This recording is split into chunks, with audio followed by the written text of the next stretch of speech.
real revolutionary right now. Support this man, Black media. He makes sure that our stories are told. Thank you for being the voice of Black America, Roland. Stay black. I love y'all. All momentum we have now, we have to keep this going. The video looks phenomenal. See, this difference between Black Star Network and Black-owned media and something like CNN. You can't be Black-owned media and be scared. It's time to be smart. Bring your eyeballs home. You dig?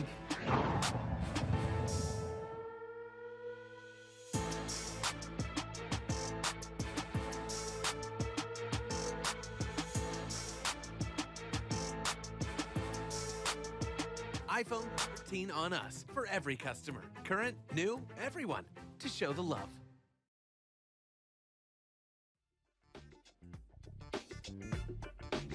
Friday, June 9, 2022. First of all, June 10th, 2022. I am broadcasting live from Los Angeles, where I am one of the honorees for the Equal Justice Now Awards, partnering with Ben Crump. So looking forward to doing that later today. But let's get right to what we break it down on today's show on the Black Star Network, folks. Explosive testimony on Capitol Hill last night. Primetime address. 20 million people watched it as Democrats and Republican Liz Cheney laid out the role that Donald Trump played in instigating, leading the insurrection, the attempted coup to overthrow the results of the 2020 election. We're going to give you a breakdown of what took place and also break it down with our panel as well. The mother of Ronald Greene will join us to talk about the Department of Justice launching their investigation into the Louisiana State Police, of course, who tried to cover up the killing of her son. Also, a Black North Carolina family says they are being racially targeted. 2 homes belonging to the Judge family have been burned down. We'll talk to a family member about that situation. Plus, Marines getting their first Black 4-star general. And Jamaicans are moving forward with kicking Queen Elizabeth to the curb. She will no longer be the head of government for Jamaica. Folks, it's time to bring the funk. I'm Roland Martin Unfiltered, streaming live on the Black Star Network. Let's go. He's got it. Whatever the biz, he's on it. Whatever it is, he's got the scoop, the fact, the find. And when it breaks, he's right on time and it's rolling. Best believe he's knowing. Putting it down from sports to news to politics. With entertainment just for kicks, he's rolling. It's on go, roll, roll, y'all. It's rolling Martin, yeah. Rolling with rolling now. He's funk, he's fresh, he's real, the best, you know he's rolling Martin now.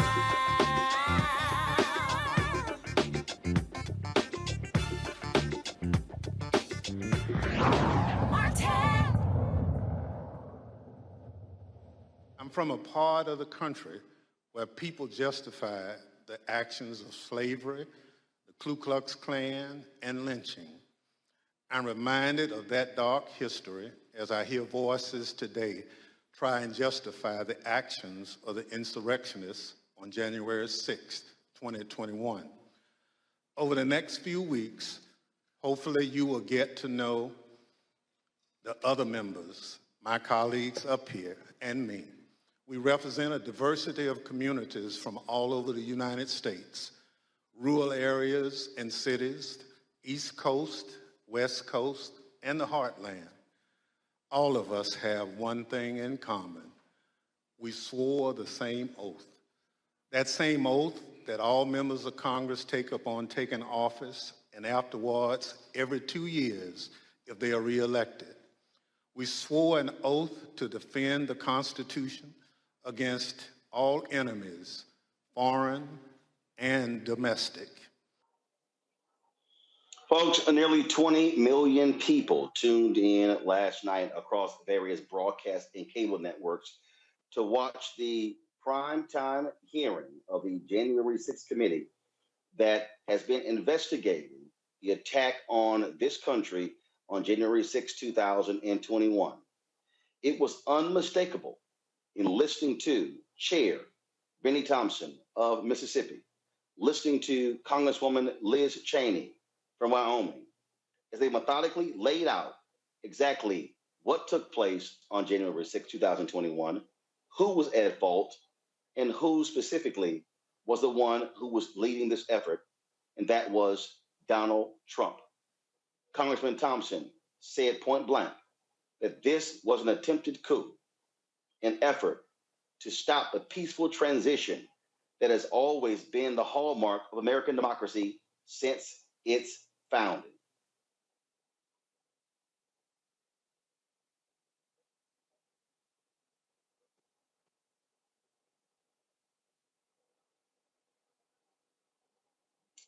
Folks, again, so we should have another Congressman Thompson.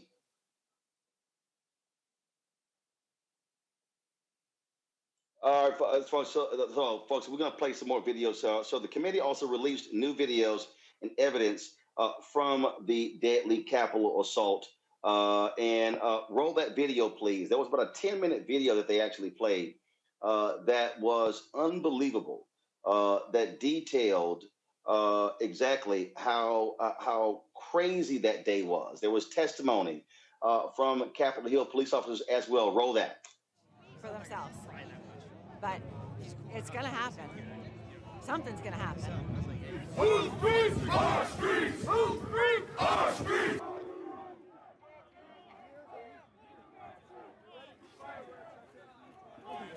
Hurt you. We are on your side. Don't make us go against you. Understand the side. Pick a side. These are our streets. $20 a picture. I hope Mike is going to do the right thing. I hope so. I hope so. Because if Mike Pence does the right thing, we win the election. All Vice President Pence has to do is send it back to the states to recertify. And we become president, and you are the happiest people. Mike Pence is going to have to come through for us.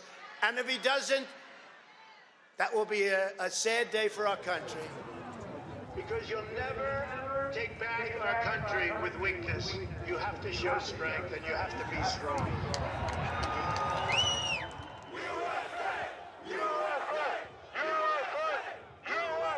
Cruiser 50, it does look like we're going to have an ad hoc march stepping off here. There's a crowd surge heading east. We love Trump! We love Trump! We love Trump! We love Trump! We love Trump! We love Trump! We love Trump! Mike Pence, I hope you're going to stand up for the good of our Constitution and for the good of our country. And if you're not, I'm going to be very disappointed in you. I will tell you right now.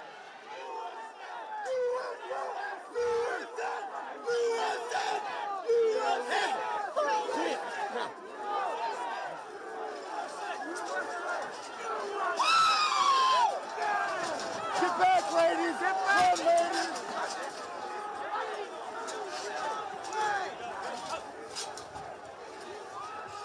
Priority. We just had protesters. Peace circle, breach the line. We need backup.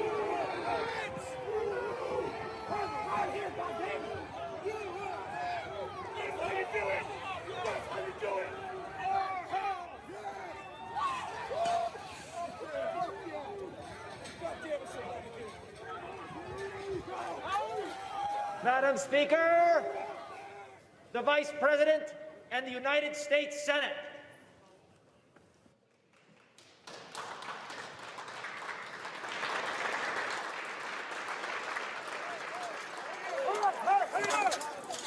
We're going to give riot warnings as soon as the apparatus is here. We're going to give riot warnings. We're going to try to get compliance, but this is now effectively a riot. 49 hours declaring it a riot. Cruiser 5 to 50, be advised, Capitol Police 1 advised they're trying to breach and get to the Capitol. 50, I copy.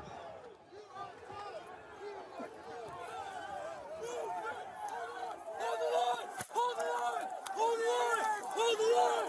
Hold the line! Break the line! 42, we're about 5 miles out. We're trying to make our way through all this.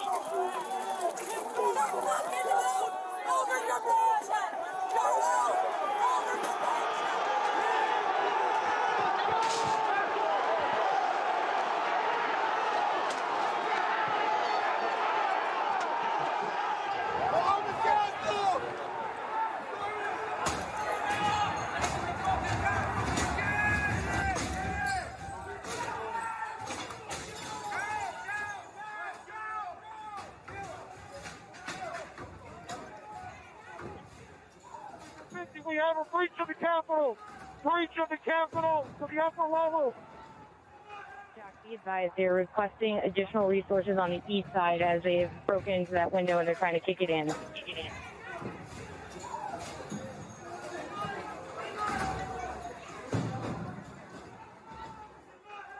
Without objection, the chair declares the House in recess pursuant to Clause 12B of Rule 1. Mike Pence didn't have the courage to do what should have been done to protect our country and our Constitution, giving states a chance to certify a corrected set of facts, not the fraudulent or inaccurate ones which they were asked to previously certify. U.S. demands the truth. Bring out Pence. Bring out Pence. Bring out Pence.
We're gonna get too many fucking people. Look at this fucking vantage point, man. We're fucked.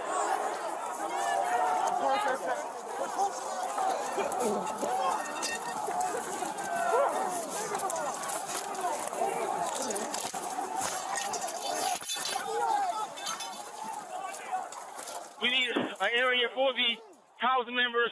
They're all walking over now through the tunnels.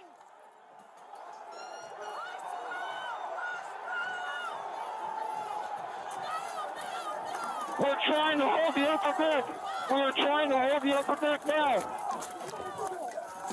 We need to hold the doors of the Capitol.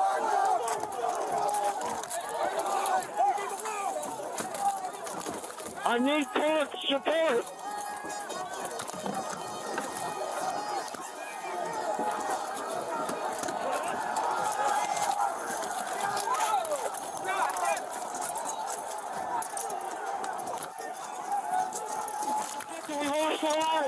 We lost the line. All MPD, step back. All MPD, step back up to the upper deck. All MPD, step back to the upper deck. ASAP.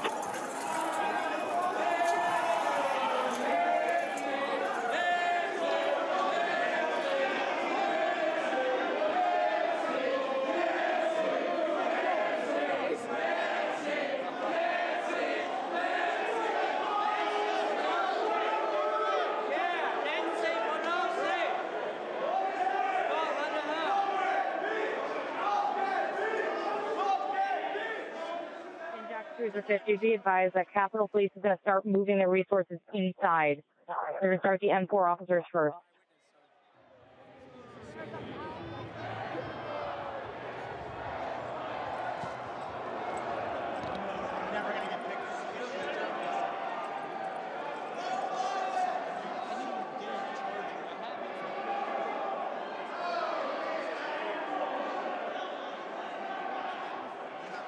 Okay, H208 with 4 members. The door's barricaded. There's people flooded the hallways outside. We have no way out. In fact, officers still remaining on the House floor, on the third floor, to use the subways themselves. It's time to evacuate so we can secure the members on the other side. Copy. It's up to us people now, the American people. What are you ready to do? One more time. What are you ready to do? And whatever it takes, I'll lay my life down if it takes. Absolutely. That's why we showed up today. Bring her out! Bring her out here! Hey! We're coming in if you don't bring her out! Fuck you, you son of a bitch! You off on back now.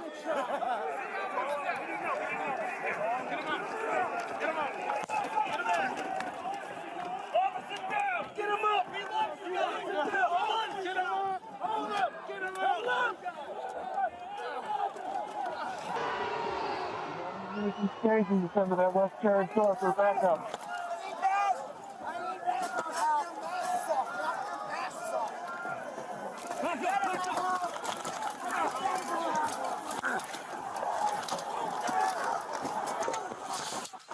They were peaceful people. These were great people. The crowd was unbelievable. And I mentioned the word love. The love in the air. I've never seen anything like it. Congresswoman Liz Cheney made it perfectly clear to Republicans that they must own their involvement in this attempted coup. In our country, we don't swear an oath to an individual or a political party. We take our oath to defend the United States Constitution. And that oath must mean something. Tonight, I say this to my Republican colleagues who are defending the indefensible. There will come a day when Donald Trump is gone, but your dishonor will remain. Tonight and in the weeks to come, you will see evidence of what motivated this violence, including directly from those who participated in this attack. You will see video of them explaining what caused them to do it. You will see their posts on social media. We will show you what they have said in federal court. On this point, there is no room for debate. Those who invaded our Capitol and battled law enforcement for hours were motivated by what President Trump had told them, that the election was stolen and that he was the rightful president. President Trump summoned the mob, assembled the mob, and lit the flame of this attack. You will also hear about plots to commit seditious conspiracy on January 6th, a crime defined in our laws as conspiring to overthrow, put down, or destroy by force the government of the United States, or to oppose by force the authority thereof. Multiple members of two groups, the Oath Keepers and the Proud Boys, have been charged with this crime for their involvement in the events leading up to and on January 6th. Some have pled guilty. The attack on our Capitol was not a spontaneous riot. Intelligence available before January 6th identified plans to, quote, invade the Capitol, occupy the Capitol, and take other steps to halt Congress's count of electoral votes that day. In our hearings to come, we will identify elements of those plans, and we will show specifically how a group of Proud Boys led a mob into the Capitol building on January 6th. Tonight, I am going to describe for you some of what our committee has learned and highlight initial findings you will see this month in our hearings. As you hear this, all Americans should keep in mind this fact. On the morning of January 6th, President Donald Trump's intention was to remain President of the United States, despite the lawful outcome of the 2020 election and in violation of his constitutional obligation to relinquish power. Over multiple months, Donald Trump oversaw and coordinated a sophisticated 7-part plan to overturn the presidential election and prevent the transfer of presidential power. In our hearings, you will see evidence of each element of this plan. Today, while speaking about the economy in Los Angeles, President Joe Biden addressed last night's January 6th primetime hearing. The insurrection on January 6th, one of the darkest chapters in our nation's history. A brutal assault on our democracy, brutal attack on law enforcement, some losing their lives, and we heard about it last night again. It's important to the American people to understand what truly happened and to understand that the same forces that led January 6th remain at work today. It's about our democracy itself. We have to protect our democracy. I know it sounds corny to say it. We're all raised in school. Democracy, every generation has to protect it. I have to admit to you, I never thought that it was going to be this straightforward a challenge before. The rule of law matters in democracies, and we're seeing how the battle for the soul of America has been far from won. During last night's hearing, they showed text messages from Fox News personalities Sean Hannity and Kayleigh McEnany, the former press secretary for Donald Trump. That didn't sit too well with the folks at Fox. They, of course, didn't cover the hearing. And in fact, today on Outnumbered, Kayleigh, which Kayleigh is a co-host with Harris Faulkner and others, they didn't even bring up the hearing. But you call yourselves a so-called news organization, and you completely ignore this huge story. By the way, 20 million people watched the hearing last night across the various networks. So the folks at Tennessee Holler put this video together to show you the contrast of the lies being told on Fox News and the reality that we heard last night in the hearing. Watch this. The dullest, the most boring. There's absolutely nothing new. Most of the footage we're about to play has never been seen. It is a made-for-TV smear campaign against President Trump. The judge evaluated the facts, and he reached the conclusion that President Trump's efforts to pressure Vice President Pence to act illegally by refusing to count electoral votes likely violated 2 federal criminal statutes. There's no respect for truth. There was no insurrection. There was a riot, a small one, that got a little bit out of hand. Leaders on Capitol Hill begged the president for help, including Republican leader McCarthy, who was, quote, scared, and called multiple members of President Trump's family after he could not persuade the president himself. But this was not an insurrection. And whatever it takes, I'll lay my life down if it takes. Absolutely.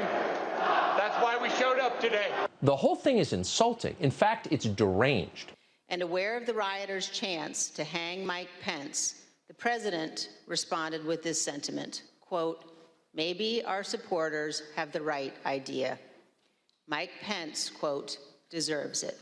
Why didn't they lift a finger with all the intelligence they had ahead of time to protect the Capitol, to protect every elected official? Not only did President Trump refuse to tell the mob to leave the Capitol, he placed no call to any element of the United States government to instruct that the Capitol be defended. You might get an insurrection if you behave like that. Speaking of insurrection. This peaceful transfer of power has been honored by every American president, except one. I absolutely love how those folks can just sit there and lie. And what an idiot Jason Whitlock is. I mean, first of all, you know you don't have any credibility if the one person you want to call for analysis about January 6th is Jason Whitlock, truly one of the dumbest people in America. Let's talk about this with Melanie Campbell. She is the president and CEO of the National Coalition on Black Civic Participation for Washington, D.C. Also joining us is Kelly Bethea, communications strategist, Michael Imhotep, host of the African History Network, Terrain Bailey, attorney. Glad to have all 4 of you with us. Melanie, I want to start with you. We laid this whole thing out. First of all, it was an incredible 2-hour hearing. Just your assessment of what you heard and saw last night. Well, Roland, clearly, first of all, I think that, first of all, I'll give you a shout out. Heard you about getting that award. I want to stop before I don't get a chance. Well deserved. But at the end of the day, I think what was most riveting to me was actually the videos where you could really feel the riot, the insurrection. We saw tapes before and we thought we had seen the worst of it, but you could feel that what was happening in a very different way by the fact that the documentarian was able to actually to show that, and they were in the midst of the bowels of that riot. And it just did something to everyone that I spoke to said the same thing today. But I think what Congressman Thompson and did with the hearing last night really just makes it clear. Donald Trump is responsible for trying to overthrow the government of the United States so that he can stay in power. And the question, and also the teasers to let us know that more is coming for those Congress people who, some of them were definitely involved in it as well. We know about the Proud Boys and all of that, but there were also Congress people involved. Well, what was interesting in the testimony, Terrain, to hear them say that Republican members of Congress sought out pardons for their action on January 6th. They even named Congressman Scott Perry. He tweeted, "Oh, he never did such a thing." But for them to actually name check him says they've got the proof. They absolutely have the proof against every congressman who participated in any part of that insurrection, that attempted insurrection that day. What I find amazing is the ongoing attempt to gaslight America. And particularly when I watched Fox News at the same time that I was watching the hearing, and it was like living in two alternate universes.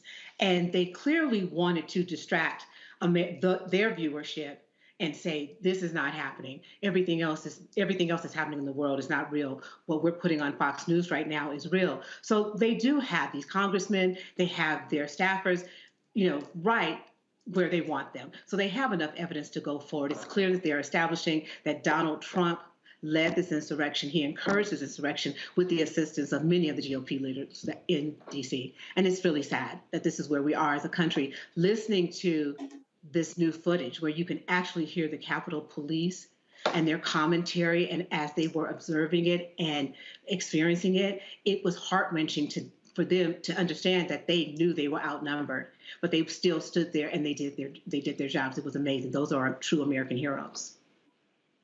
Kelly, Harry Dunn was one of the officers who has consistently spoken out, and here's what he had to say last night. Today just confirmed my opinions and my suspicions about what happened. It's no longer my opinion to say that Donald Trump did not help us. It's no longer my opinion that is in fact. I didn't know that Mike Pence was emphatically pleading to stop it. I didn't know that, so that just makes it even more disheartening that help didn't come, because you got the number 2 powerful person in the world saying stop it, and number 1 is not. So that's just a little disheartening. So his job is to protect this country and to protect us, and he did it. And I just this alternate reality Terrain talked about, Kelly, is just amazing when these so-called people who always scream back to blue, where were y'all defending the cops on January 6th? We see what's going on here, Kelly. They know what he was doing, and they know that they were also complicit in this attempted coup.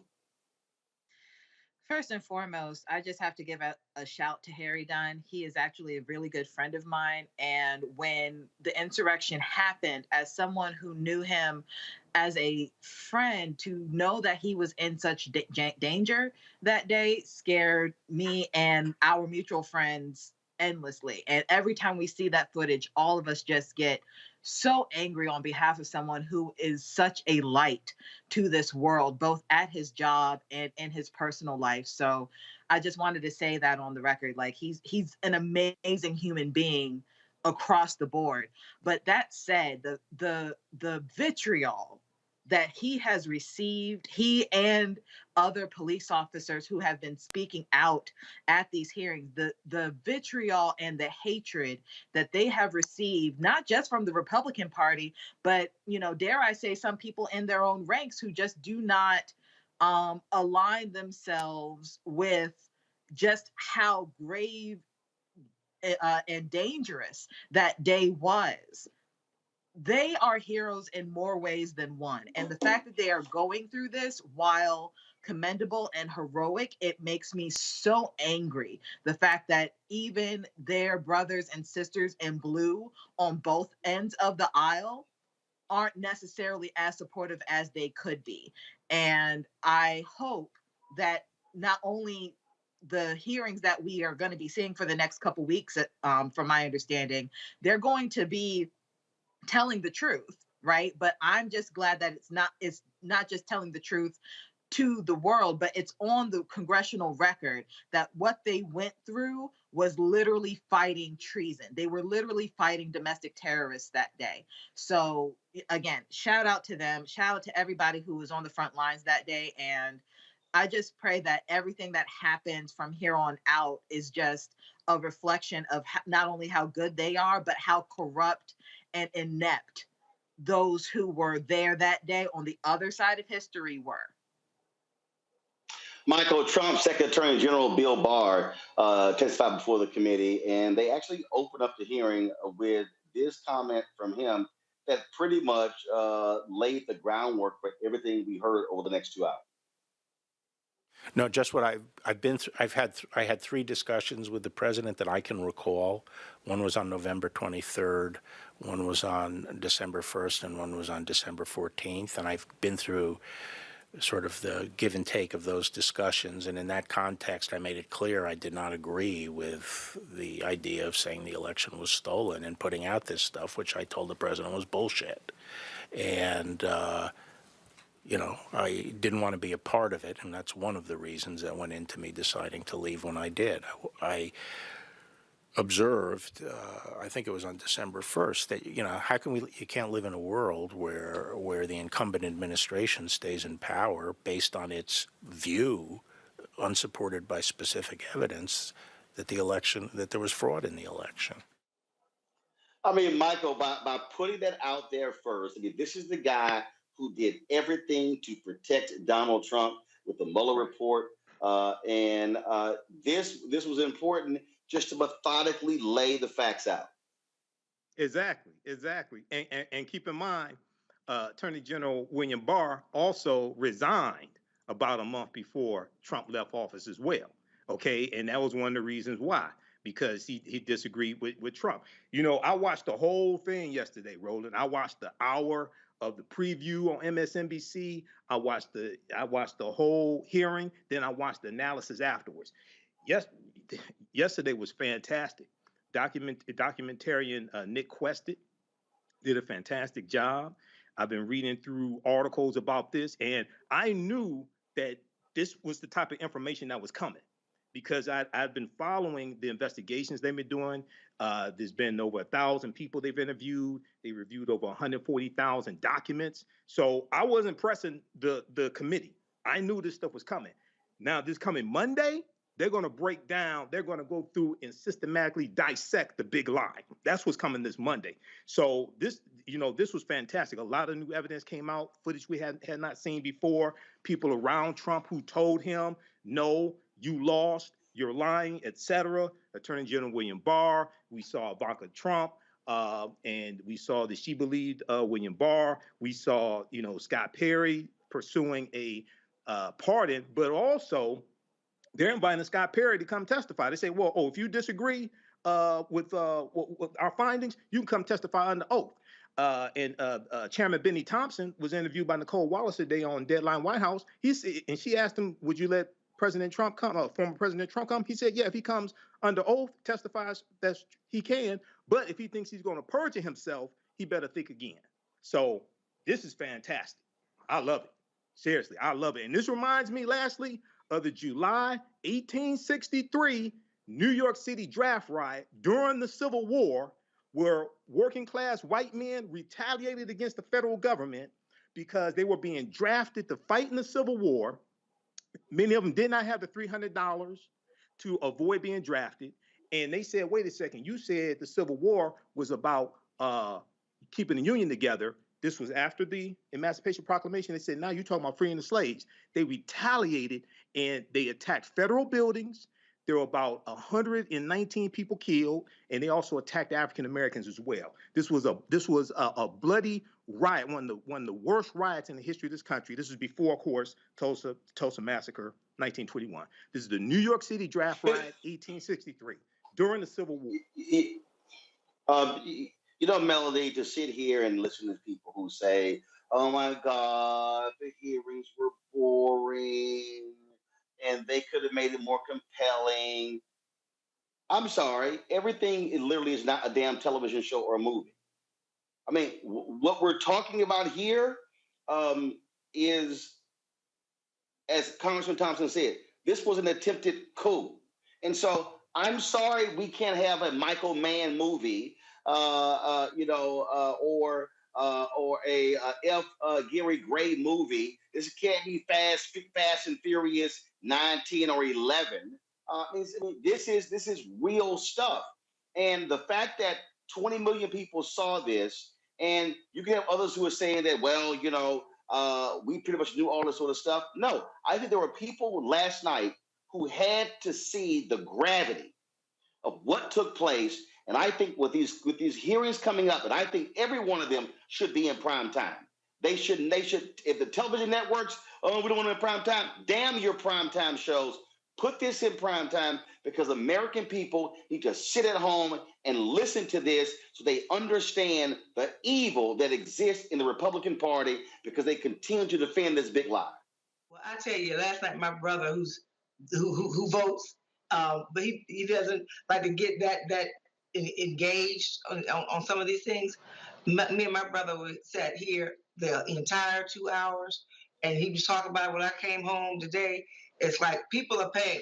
People who watched paid attention, and I think next week, and I agree with you, they need to keep it on prime time, no matter what Fox News, because there's certain people who go, no matter what happens, they're not. Those aren't the people that's going to ever own it, because they have a different mindset about what it's about in the first place. Right? Anything is going to keep white people on the top of the heap, and so Donald Trump fits that bill. So it doesn't matter what happens. But the American people have to know, and those who say they support the blue, really, this is how you support the blue, and then you're gonna elect Congress people. You have an opportunity to find out where people stood on whether or not they believe in this democracy that you all say you love so much, but you're flying the flag and taking people out like Kaepernick because he took a knee. So how patriotic are you really when you say you love this country? Because if you love this country, then what happened on January 6th, then you're going to show it also at the ballot box and who you decide you want to bring back to Congress in 2023.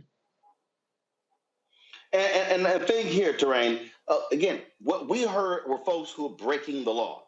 We heard them lay out perjury. We heard some serious charges. And the thing that I keep reminding people, that the individuals in the Republican Party who were involved in this, they are still in office. If they win the House in November, they're now in power.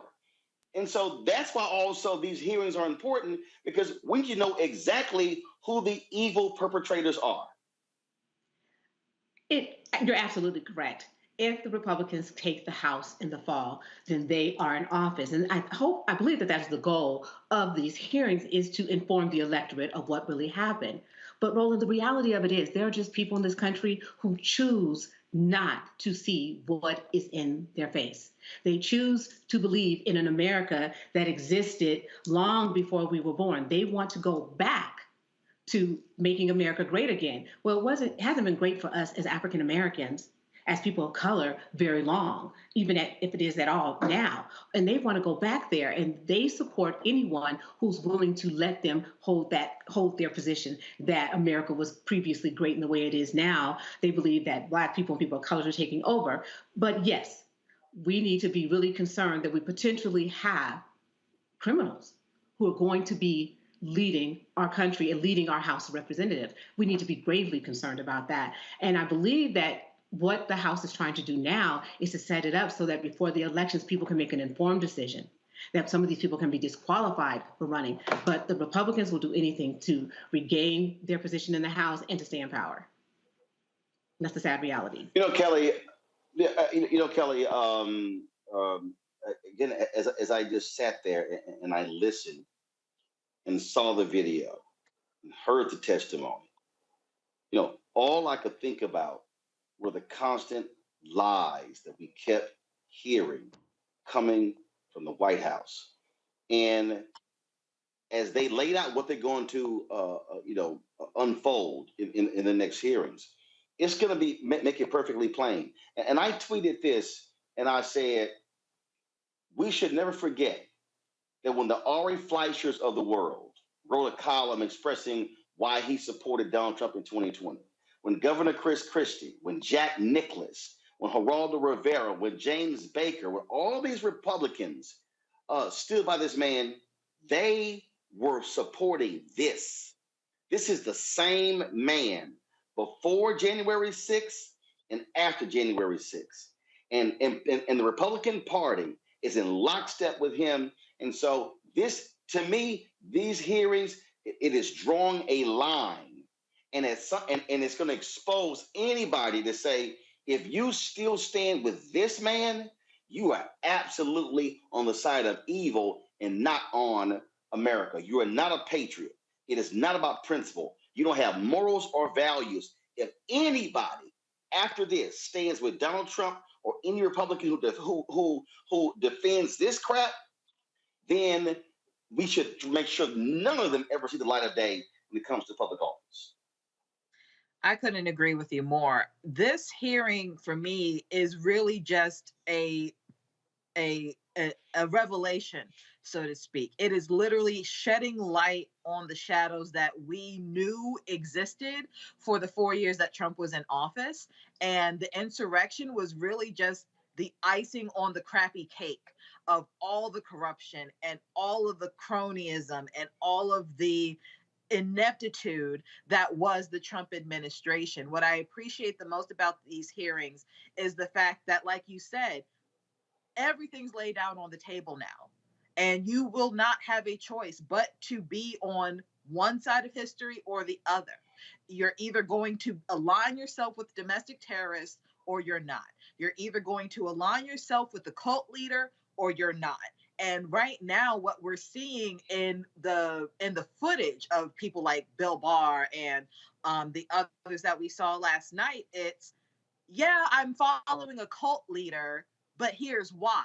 And they're trying to mitigate or really just straddle that line. We cannot afford any more line straddlers now. The Republican Party is already in the realm of a cult-like mentality.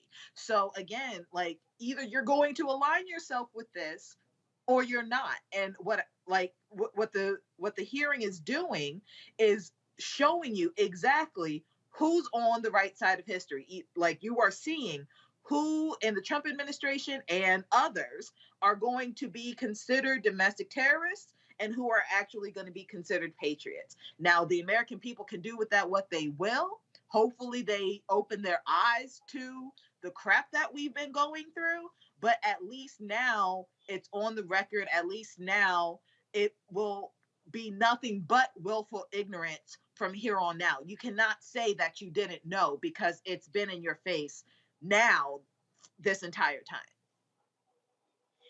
And that's it, Michael. I mean, there are no more excuses. And this is where we get to say who you with. Who you with. Because if you continue, when the Jim Jordans of the world and the Kevin McCarthy's keep saying, oh, this committee, they're illegal. See, that's all hype. No. You now have to explain away, Kevin McCarthy, the video of your staff scurrying out of the office as they were coming. So you call the committee illegal, yet your staff was scared for their lives on that same day. In fact, if I'm with his staff, I could not work for that man after what he has been doing, trying to discredit this hearing. I mean, sorry, this committee. Well, Kevin McCarthy was calling the White House trying to get Trump to call off his goons, trying to get Trump to call off his domestic terrorists. This is how spineless these Republicans are. These are traitors. This is how spineless these people are. And this is it. This is an example of how elections have consequences, because the reason why Benny Thompson is chairman of that committee is because people went out and voted, especially African Americans, and Democrats have control of the House. Okay. Now, also, when you talk about these traitorous Republicans, we have to keep in mind, when we look at how they vote, they consistently vote against our own interests. And just a couple of weeks ago, all the Republicans, except for one, Adam Kinzinger, all of them voted against the Domestic Terrorism Prevention Act in the House of Representatives. I wonder why. Because you know, if the Domestic Terrorism Prevention Act passes and 47 Republicans in the Senate voted against it as well, you know that was going to specifically target domestic terrorists, neo-Nazis, and white supremacists, and they know their asses would be busted. This is why every last one of those traitors, keep in mind, 147 of those traitors voted not to certify the 2020 presidential elections. 139 in the House, and I think it was 8 in the Senate. All those traitors have to be dealt with. All of them have to be voted out of office, and then hopefully they'll be prosecuted to the fullest extent of the law. And, you know, treason is defined by Article 3, Section 3 of the U.S. Constitution, and we know what the penalty for treason is also. Melanie, final comment on this topic here. There were a number of conservatives, Republicans, who tried to, yesterday and today, it's about inflation. And yes, the report came out showing what inflation is, saying that's the only thing people are going to be focused on in November. I disagree. I disagree. I think people are going to be voting on this issue. I think they're definitely going to be voting on the issue of guns. They're going to be voting on the issue of Roe v. Wade, depending upon what the Supreme Court decision is. And so the economy certainly is a critical issue. But I think what this hearing, when all these hearings have run its course, it is going to be damning for the entire Republican Party. I agree, Roland. I think what's going to be important for us over this summer is to keep our people focused and getting all that information and connecting the dots, that we do have the power to change this. With all of the things that are coming at us, we still have the power, and that we cannot relinquish it. And we have to challenge our friends in the progressive movement to put resources in place now. They're gonna put that weight on us to try to save America once again. Take care and get busy now. You cannot turn this around in 60 days. Come September, talking about, it's time, oh my God, we're in trouble. No, now is the time so people can connect those dots. And I'm with you and everyone on this show. The bottom line is that the same people who don't want voting rights, the same people who don't want women to have a right to control our own bodies, same people who were trying to make sure that we can't even talk about Black history in the schools, are the same people who are okay with what happened on January the 6th and more. And those same people who won't pass common sense gun safety in this country. Because at the end of the day, it's all tied back to white nationalism, and that the browning of America, the blackening of America, has had some folks will do anything, including destroying this democracy, in order for them to stay in what quote unquote control. Again, I look forward to these hearings, and we certainly hope people continue to pay attention, because democracy is certainly at stake. Melanie Campbell, we certainly appreciate it. Thanks a lot. Thank you. Thank you, Roland. All right, folks, got to go to a break. When we come back, other top stories that we're looking at, the issue of the economy, inflation is one of those. Also, another child laid to rest in Uvalde, Texas. We'll tell you about that, as well as a North Carolina family that was they've been the target of arson. We'll talk to one of those family members. Folks, if you want to support us in what we do, please download the Black Start Network app. It's available on all platforms: Apple phone, Android phone, Apple TV, Android TV, Roku, Amazon Fire TV, Xbox One, and Samsung Smart TV. You can also, of course, join our Bring the Funk fan club, where every dollar you give goes to support this show. And you can send your check and money order to P.O. Box 57196, Washington, D.C. 20037-0196. Cash App is $RM Unfiltered. PayPal is R Martin Unfiltered. Venmo is RM Unfiltered. Zelle is Roland at RolandSMartin.com. Roland at RolandMartinUnfiltered.com. And if you're watching on YouTube or Facebook, be sure to hit that like button and the share button. We should be over 1,000, so let's make it happen. We'll be right back. Love our new Alexa. It's a Buick. Yeah, Alexa. Buick. Alexa. It's a Buick. It's an Alexa. It's a Buick. It's an Alexa. Coach, that's a Buick. That's an Alexa. The Buick Enclave with available Alexa built-in. Verizon just gave us all a brand new iPhone 13. We've been customers for years. We got iPhone 13s too. Switched 2 minutes ago, literally right before this. iPhone 13 on us on any unlimited plan for every customer, with plans starting at just $35. All on the network more people rely on. A powerful movement is rising across America. From the Mississippi Delta to the Apache stronghold. From the homeless encampments of Washington State to the coal fields of Appalachia of West Virginia. We are the 140 million poor and low-wealth people in this country, and we are building the Poor People's Campaign, a national call for moral revival.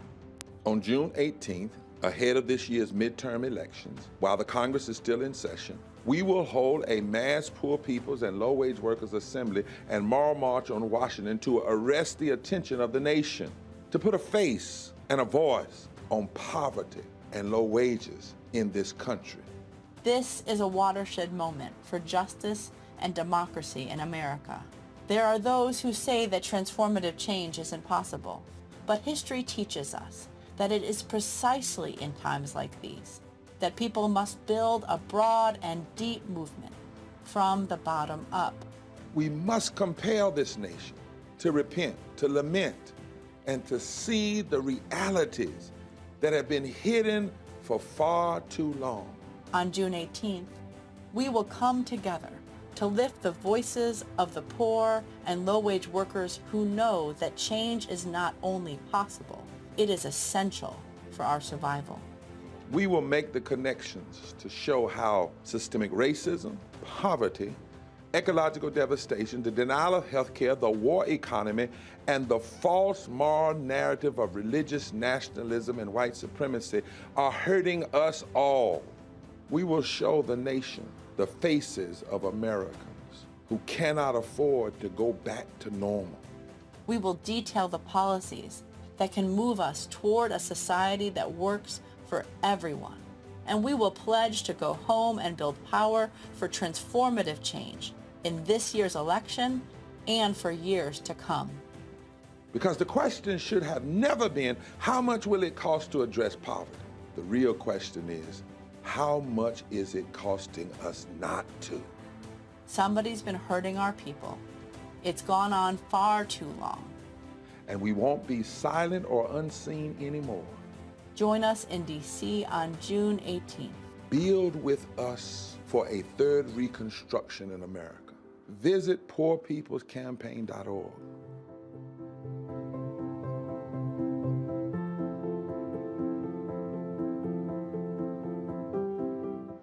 How about sushi? I just had sushi for lunch yesterday. How about tacos? Automatic emergency braking, one of 6 advanced safety features standard on every 2022 Chevy Equinox. Find new technology. Find new roads. Chevrolet. I'm Angie Stone. Hi, I'm Teresa Griffin. Oh, Roland. Hey, Roland, I am so disappointed that you are not here, first of all. Where's our dance? It's like we get a dance in every time I see you. And so now you're not here for me to dance with, sir. You and your ascot. I need it. I need that in my life right now. Okay, I love you, Roland. What's up? I'm Lance Gross, and you're watching Roland Martin Unfiltered.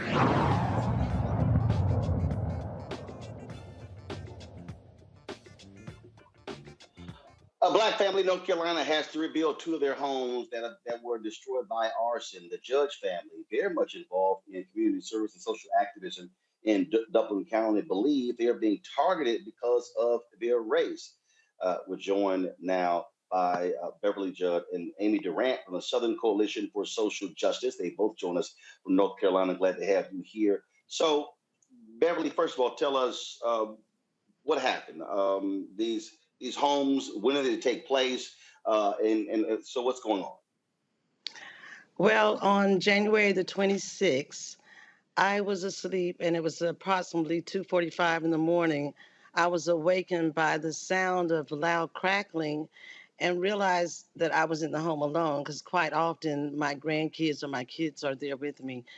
And I ran to the kitchen window where I saw blazes. My 66 Mustang was on fire under the carport. I ran out of the carport, and as soon as I had cleared the carport and made it to the end of the driveway. It was another explosion, which was the van that was under the carport. And the house just began to engulf in flames from the kitchen on. But it took a while. It burned for a long time. I called 911, called the fire department, and that house burned for many hours, at least over 7 hours. It was. And has it been declared that it's arson? Oh, yeah, it was declared as arson that night. Any leads from police? Anything in particular why your family has been targeted this way? Well, we've been asked numerous questions, but we haven't received any leads as of yet. We haven't received a lot of information from the police.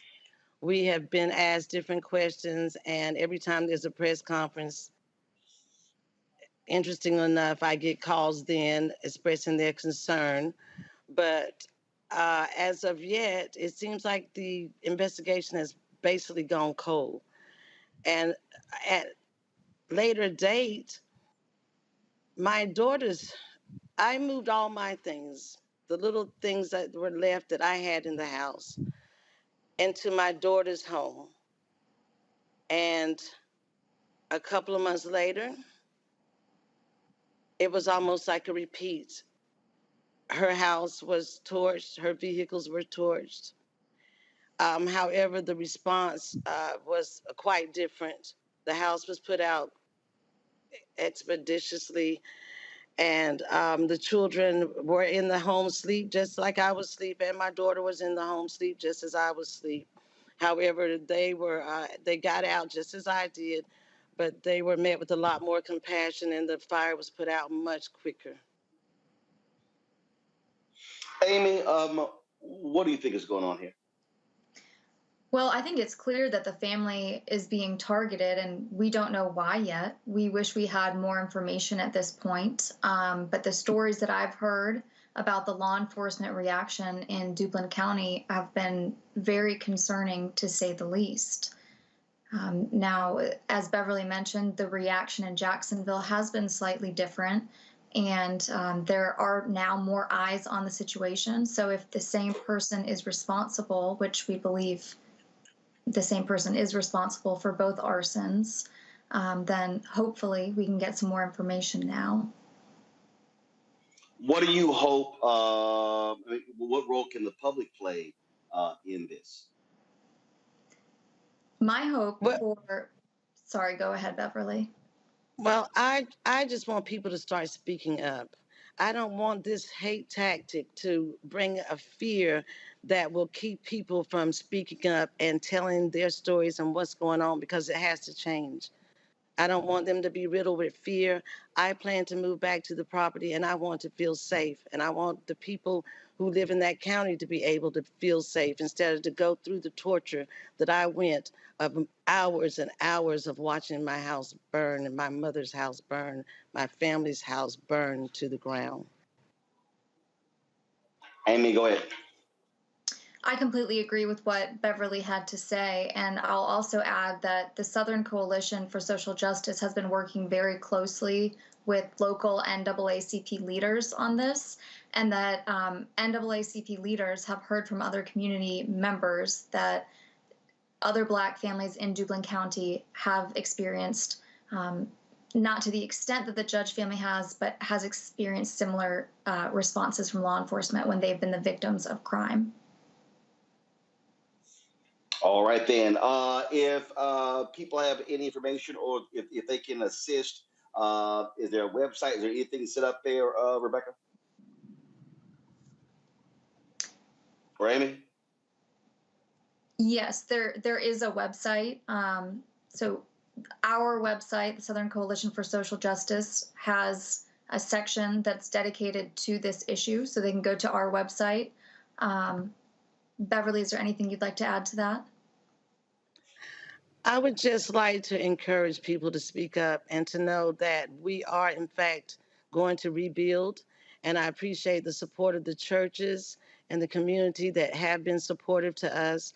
and to know that we are appreciative to them and that we're going to help to build an economic strength in our community and help our other neighbors that are supportive and that want to feel protected. We are fighting for you as well as you are fighting for us and our support. And there are 2 GoFundMes. There's one for my home and my mother's home, family home, and there's also one for Aisha Bullock, my daughter's home. And that will be listed. I'm sure Amy can give information on that as well, that people can reach out and support. And I'd like to thank all of those that have supported with us thus far. All right, then. Beverly and Amy, we surely appreciate it. Thank you so very much. Thank you. You know, Terrain, what this story underscores is what continues to happen to African Americans in this country. When the Senate, when Rand Paul was holding up the anti-lynching bill, part of that is because the Republicans who did not want the notion of hate crimes to be expanded. And a lot of people, especially those people out here running their mouths saying, oh, we don't have any, anti-black, we don't have any legislation to protect black folks. Well, the James Byrd Act actually is part of that. Again, what happened after Buffalo was a domestic terrorism bill passed in the House. It's being stalled in the Senate. So you actually have those things there. But that's why the anti-lynching bill is important, because, again, things like this, hate crimes, fall underneath those bills. Absolutely. All hate crimes, domestic terrorism will fall under this bill. But that's not what certain people in our country want to happen. They don't believe that this is a real issue. They believe that these are isolated incidents involving people of color and our families, but they are very real. Our families are being targeted, and we don't have the laws that are strong enough to really protect them. By enacting these type of laws, that would mean that our police, that our government would actually have to take some of these right nationalist organizations on. And I dare to say, there have been cases where it's been determined that some of the local police officers are members of these organizations, so they would be actually acting against their own interests. So until we get to the root of the issues inside our police department, inside our elected officials, we're not going to get the legislation that we need to protect Black families. And that's, again, it's sad. This is where we are in this country. And, to go back to what we're talking about with the January 6th and then bringing it back here with this, when people are voting for elected officials who are going to look out for our communities, whether you're Black, brown, white, and making decisions about anti-lynching, about domestic terrorism, we're not asking you to fall in love with these candidates. So we're asking you to make decisions that show your compassion and your hope and dreams for this country. And that's not what's happening. And until people take a real look at that, we're not going to move the needle here. And it is about having more courageous conversations with our friends and our neighbors. I have a good friend here in Denver, Colorado, Regina Jackson, and she and one of her friends, they have this program called Race to Dinner, where they invite white women to host dinner parties with their other white conservative friends, and they seriously drill down. And that's what it's going to take, is us having these real courageous conversations so that we can get this legislation that we need to protect our families. And Michael, again, when we talk about, why you have to have legislation, you have the legislation. This is where law enforcement must do its job to find out who these perpetrators are. Absolutely. Reading about this, Dublin County appears to be a county of about 50,000 residents, 51% white. The hog farming is the dominant industry. And I wanted to know, maybe you can answer this, Roland, the home, I think it was Rebecca's home, Beverly, I think it was Beverly's home. It was on 20 acres of land. Was that farmland or was that an estate? Would you happen to know? Not sure. Okay. The other thing, so yeah, this is reminiscent, man, of African Americans who become prosperous and their homes burned down, their land burned down. This is one of the reasons why some of us left the South during the Great Migration. But the other thing, just to go back to what you were talking about, the hate crimes bill and James Shepard bill, 2009, which is signed into law. Yeah, that was the James Byrd, Matthew Shepard bill. James Byrd, Matthew Shepard. James Byrd, Matthew Shepard. for African Americans who say we don't have a hate crimes bill, it's important for you to understand that the first hate crimes bill signed into law in the history of this country was in 1968. It was signed into law by President Lyndon Baines Johnson. It was part of the Fair Housing Act of 1968. It came as a result of the civil rights movement and was largely for African Americans. If you go to justice.gov, which is the official website of the Department of Justice, and search for hate crimes, they got the documentation there. The first hate crimes bill was largely for African Americans. This is what happens when you don't understand history. And you say stupid ass nonsense like, oh, the Asians got a hate crimes bill, because you don't read. Okay, and then also the Department of Justice was created in 1870 during Reconstruction, largely to enforce the new rights for African Americans. So we've got to study history and law. Indeed, Kelly. When we talk about this case, as they are investigating for arson, when we talk about other incidents that have happened, for all the people out there who keep saying, "Oh no, we don't see this race stuff." No, we do. Y'all don't, and this still speaks to how blind so many people are to the realities of what it means to be Black in America. And it's frustrating, right? Because they don't see it, because frankly, it is a privilege to not have to see it. If you aren't able to see the racism that's going on in this country, in my humble opinion, it's because you choose not to, because it is obvious. And the fact that you don't see it in itself is a privilege. But incidents like this really frustrate me, and I'm sure everyone else, but the bar for what constitutes a hate crime is so incredibly high that even when it's obvious, you still have to jump through God knows how many hoops in order to be considered a hate crime in the eyes of the law. And that goes back to since hate crime bills have been in existence, right? Because of the racism in this country, they want the scrutiny to be so high so you can get away with more crap. And it reminds me of a couple years ago here in the DMV, Maryland specifically, a Bowie State senior. He was going to graduate, 3 days after he died. He was stabbed to death by a racist. And if I'm not mistaken, the murderer in that case was not charged with a hate crime, or they tried to charge him and it didn't stick because of the level of scrutiny it took to prove that he was racist in the course of murdering this young Black man, even though his Facebook was full of racial rhetoric, and he was joining groups that were centered on white supremacy and the like. But because he didn't call him an N-word as he was stabbing him, all of a sudden it was just a simple murder.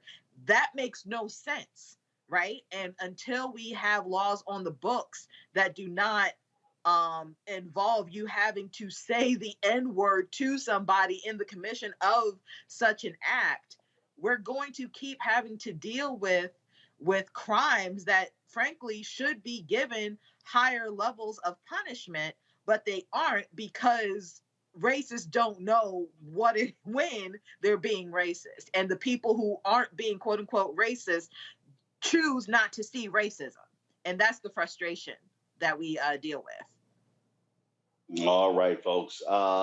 Got to go to the break. We come back. We'll talk with the mother of Ronald Greene to get her thoughts on the Department of Justice's decision yesterday announcing the investigation of the entire Louisiana State Troopers organization that has been rampant with significant problems for the last several years, but especially as relates to the case that deals with her son. That is next on Roland Martin Unfiltered, broadcasting live here in Los Angeles. We'll be right back on the Black Star Network. Verizon just gave us all a brand new iPhone 13. We've been customers for years. I thought new phones were for new customers. We got iPhone 13s too, switched to Verizon 2 minutes ago. Ours were busted, and we still got a shiny new one. Check it out. So wait, everybody gets the same great deal? I think that's the point. iPhone 13 on us for every customer. Current, new, everyone. On any unlimited plan, starting at just $35. All on the network more people rely on.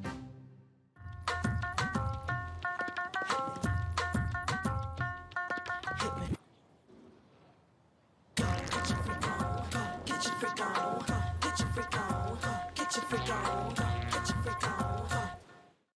On a next A Balanced Life with Dr. Jackie, we're talking all things mental health and how helping others can help you. We all have moments where we have struggles, and on this week's show, our guests demonstrate how helping others can also help you. Why you should never stop giving and serving others on a next A Balanced Life here on Black Star Network. Love our new Alexa. It's a Buick. Yeah, Alexa. Buick. Alexa. It's a Buick. It's an Alexa. It's a Buick. It's an Alexa. Coach, that's a Buick. That's an Alexa. The Buick Enclave with available Alexa built in. We're all impacted by the culture, whether we know it or not. From politics to music and entertainment, it's a huge part of our lives, and we're going to talk about it every day right here on The Culture with me, Faraji Muhammad, only on the Black Star Network. How about sushi? I just had sushi for lunch yesterday. How about tacos? Automatic emergency braking, one of 6 advanced safety features standard on every 2022 Chevy Equinox. Find new technology. Find new roads. Chevrolet. Hello, everyone. It's Kiara Sheard. Hey, I'm Taj. I'm Coco. And I'm Lily. And we're SWV. What's up, y'all? It's Ryan Destiny, and you're watching Roland Martin Unfiltered.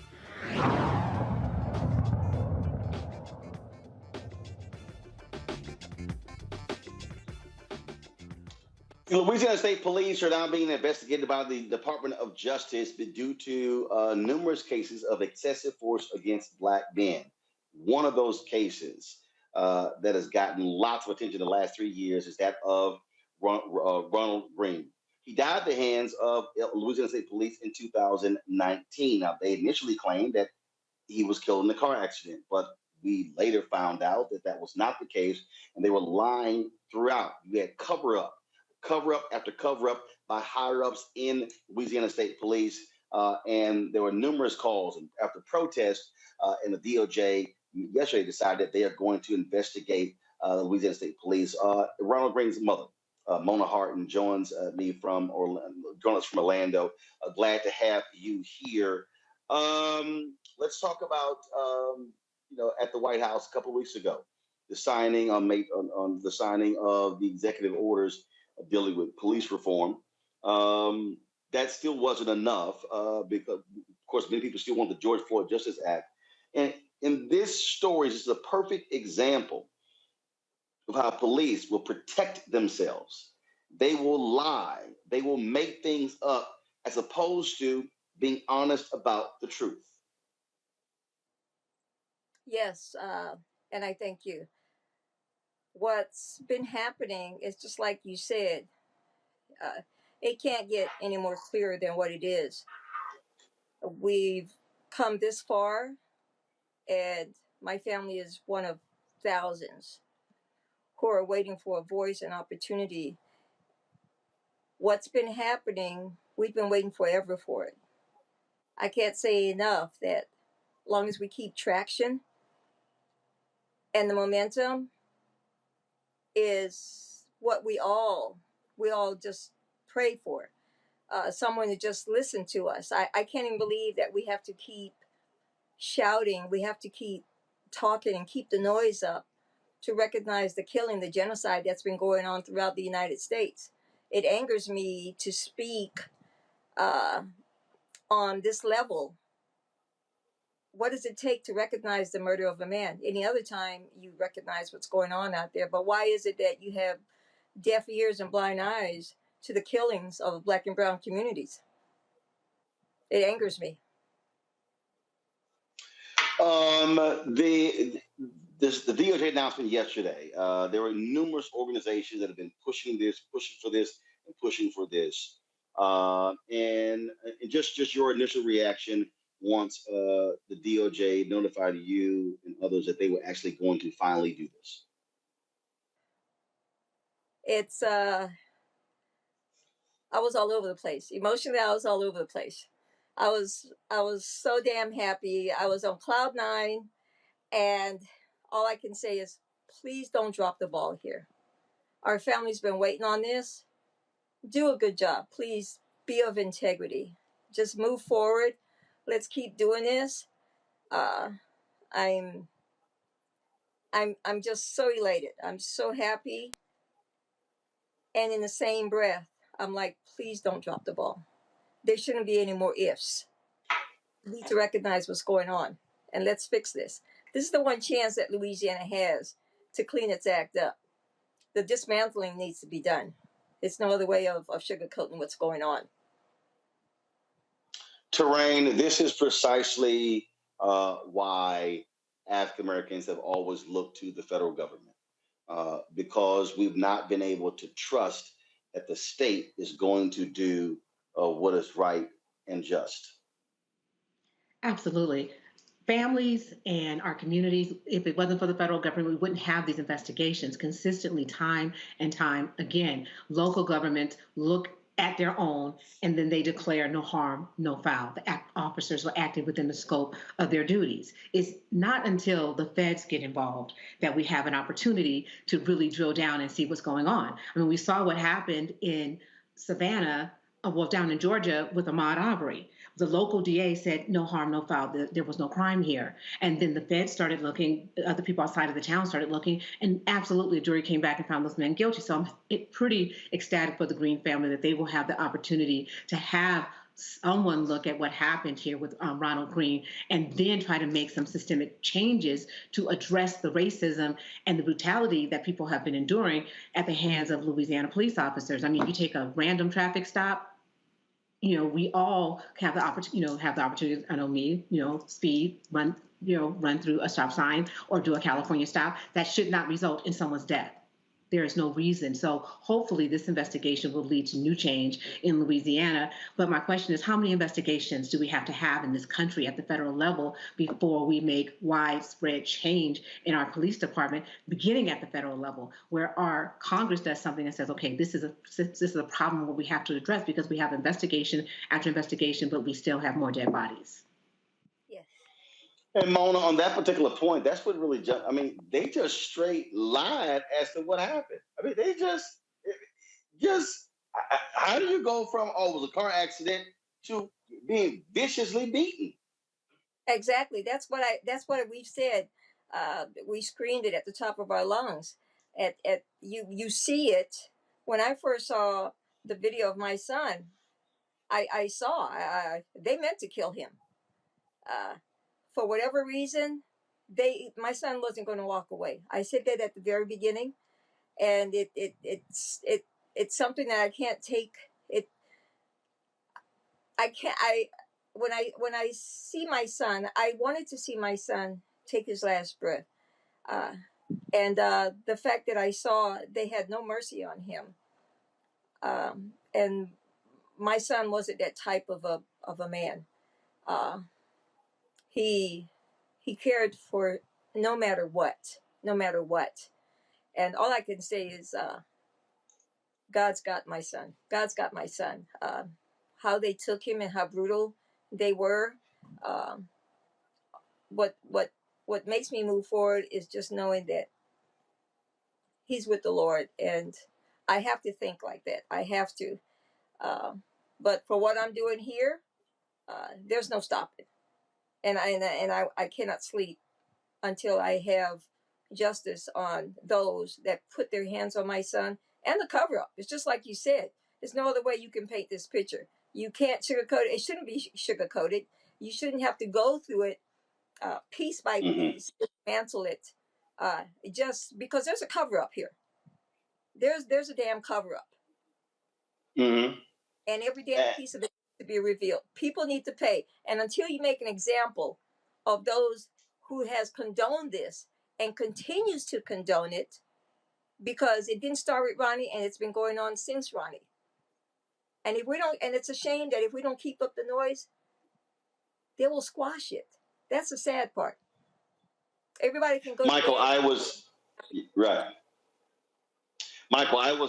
downstairs. I was getting something to eat, and Ben Crump and some other attorneys stopped by, and we were talking, and we talked about the second-degree murder charge placed yesterday in Grand Rapids. And Ben said, well, people need to understand public pressure made that happen. Yes. The reason the Department of Justice moved yesterday was because of public pressure. It was the protest there at State Capitol in Baton Rouge. It was a protest other places in Louisiana. It was Mona and the attorneys coming on this show and others. That's what it took. It took all of that energy for this to actually happen. Exactly, Roland. And first of all, my sister Mona, my condolences to you and your family. I hope you get full justice. I hope the officers are prosecuted to the fullest extent of the law and found guilty if the evidence proves that, which it looks like it does. Yeah, Roland, I watched the press conference yesterday. I knew charges were coming, second-degree murder charges. I knew charges were coming, and yes, the protests are part of it. The other part of it is voting the right people in the office to act, so you can push them to do the right thing. That's the other part of it. Okay, this Department of Justice here is much different than the Donald Trump Department of Justice. Okay, Department of Justice under Merrick Garland, much different than the Department of Justice of the Jefferson Beauregard Sessions III, who backed off of holding police accountable, who backed off of doing the investigations into the patterns or practices of police departments. Elections have consequences, so protests are part of it, and voting and putting the right people in office and putting pressure on them is the other part of it as well, holding them accountable. Indeed, and Mona, when you were talking about the cover-up, I mean, we're talking about superiors. I mean, this thing went up the chain of command, and the lies just escalated as it continued. And now, because of the DOJ, they're not just coming in looking at the Ronald Greene case.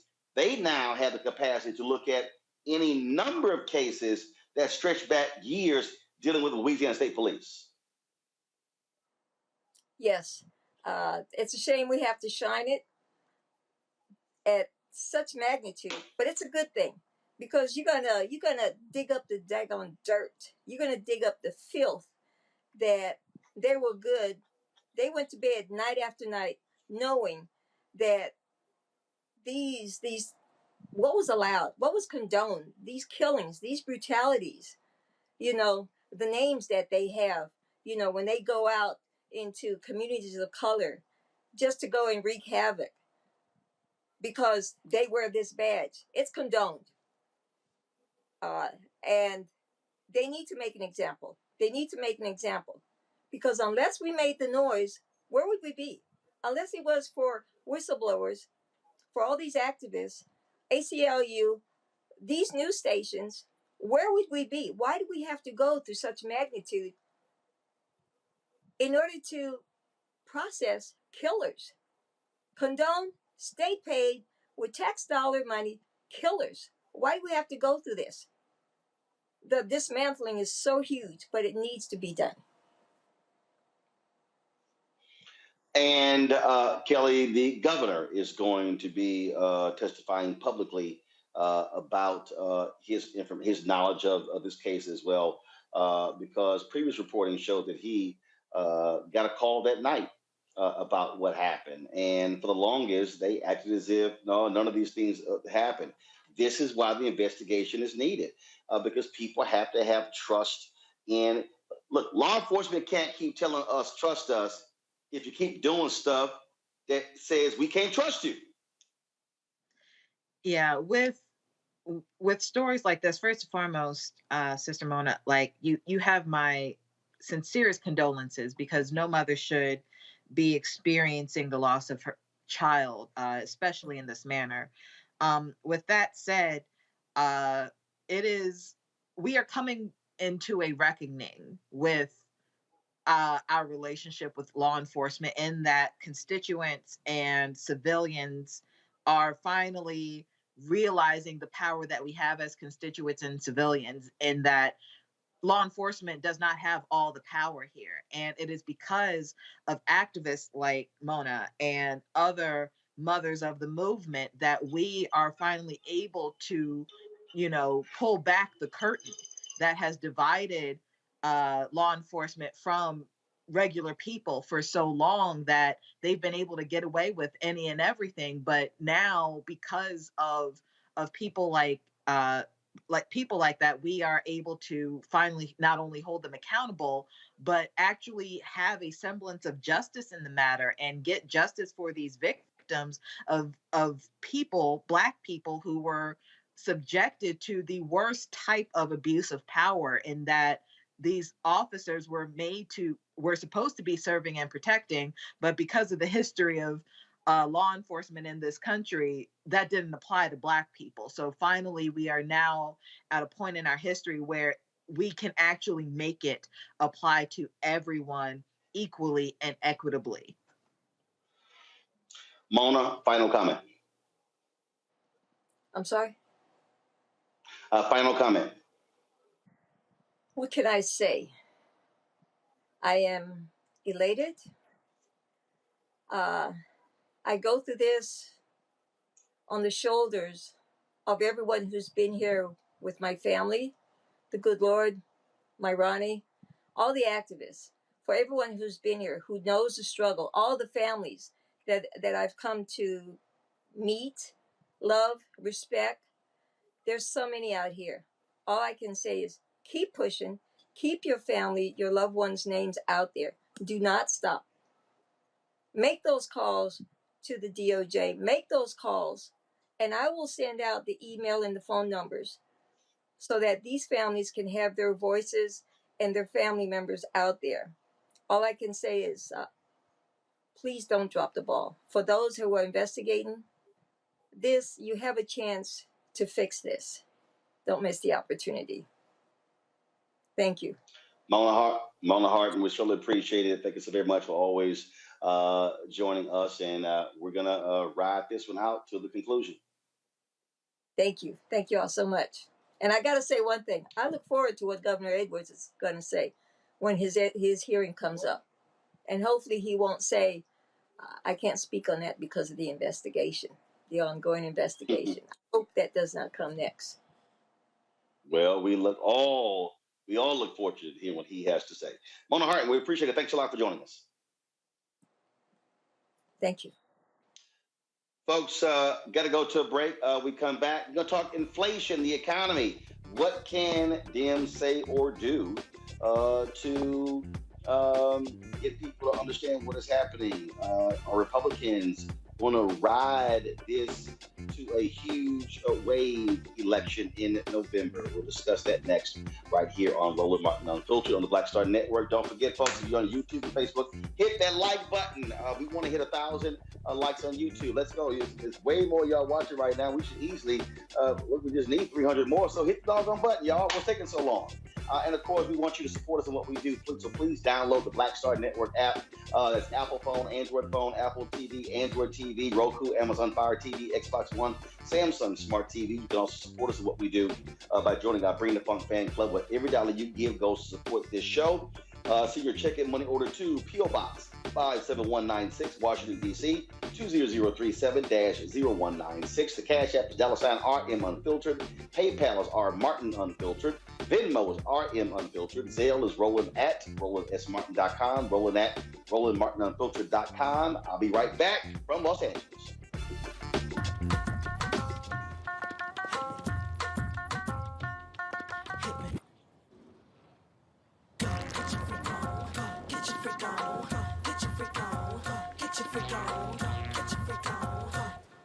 A powerful movement is rising across America. From the Mississippi Delta to the Apache stronghold. From the homeless encampments of Washington State to the coal fields of Appalachia of West Virginia. We are the 140 million poor and low-wealth people in this country, and we are building the Poor People's Campaign, a national call for moral revival. On June 18th, ahead of this year's midterm elections, while the Congress is still in session, we will hold a mass poor people's and low-wage workers assembly and moral march on Washington to arrest the attention of the nation, to put a face and a voice on poverty and low wages in this country. This is a watershed moment for justice and democracy in America. There are those who say that transformative change isn't possible, but history teaches us that it is precisely in times like these that people must build a broad and deep movement from the bottom up. We must compel this nation to repent, to lament, and to see the realities that have been hidden for far too long. On June 18th, we will come together to lift the voices of the poor and low-wage workers who know that change is not only possible, it is essential for our survival. We will make the connections to show how systemic racism, poverty, ecological devastation, the denial of health care, the war economy, and the false moral narrative of religious nationalism and white supremacy are hurting us all. We will show the nation the faces of Americans who cannot afford to go back to normal. We will detail the policies that can move us toward a society that works for everyone. And we will pledge to go home and build power for transformative change in this year's election and for years to come. Because the question should have never been, how much will it cost to address poverty? The real question is, how much is it costing us not to? Somebody's been hurting our people. It's gone on far too long. And we won't be silent or unseen anymore. Join us in D.C. on June 18th.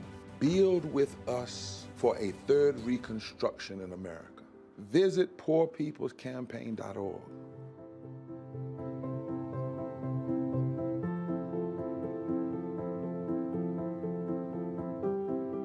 Love our new Alexa. It's a Buick. Yeah, Alexa. Buick. Alexa. It's a Buick. It's an Alexa. It's a Buick. It's an Alexa. Coach, that's a Buick. That's an Alexa. The Buick Enclave with available Alexa built-in. June is Black Music Appreciation Month. Today we are highlighting rhythm and blues. Commonly called R&B, it is the predecessor to soul music with roots in jazz, blues, and gospel. It has helped spread African American culture and popularize the idea of racial integration on the airwaves. With elements of pop, soul, funk, hip-hop, and electronic music, R&B has inspired a distinctive record style that many can recognize. Today's version of R&B has assimilated both soul and funk characteristics. Chaka Khan, Michael Jackson, Mary J. Blige, Beyonce, Marvin Gaye, Luther Vandross, and Stevie Wonder are just some of the artists that have dominated the genre for the last 3 decades. R&B has birthed many forms such as neo-soul, new funk, alternative R&B, and Afro swing.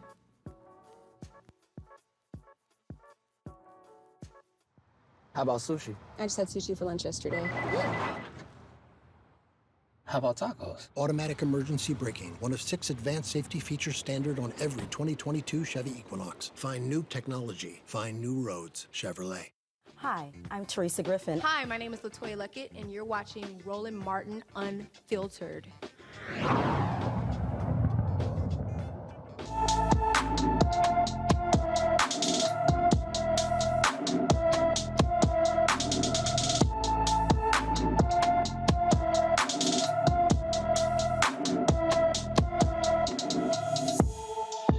Aaron Morrison was last seen riding his black bike in Hampton, Virginia on June 8th. The 14-year-old is 6 feet 1 inches tall, weighs 220 pounds with black hair and brown eyes. Aaron has a circular scar on the left side of his head. Anyone with information about Aaron Morrison should call the Hampton, Virginia Police Department at 757-727-6111, 757-727-6111. And now we are all feeling the effects of the economy in our wallets, not just gas prices, but food prices and any number of things. The Consumer Price Index reached a 40-year high, jumping to 8.6% in May from April's 8.3%. Economists expected an 8.3% annualized increase in May. Now, among the factors for the significant hike, filling up the tank. The national average for gasoline, of self-serve regular gasoline, is $4.99 according to AAA. It's almost $2 more than last year. Now, one of the things here, Kelly, Michael, and Terrain, that when we're talking about the economy, it's amazing. First of all, it's just amazing how Democrats have done an awful job in even explaining all of this. So it's a perfect example. All these people are going, oh my God, gas prices are just too high, do something about it. Well, this is what everybody forgets. We weren't driving in 2020. We weren't driving in 2021.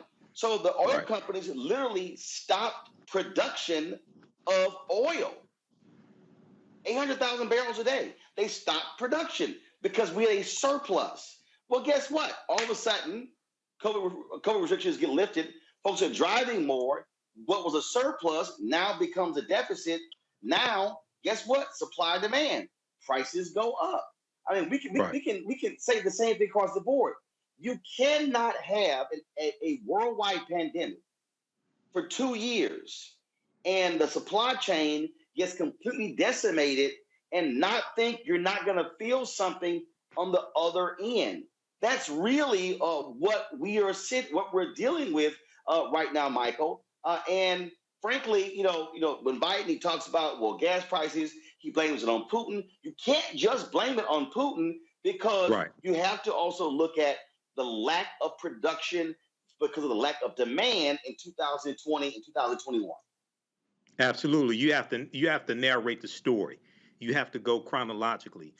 The war in Ukraine, definitely part of it. But if you go back, if I remember correctly, at the height of the pandemic, when very few people were driving, the oil companies were losing money because the cost of a barrel of oil dropped so low.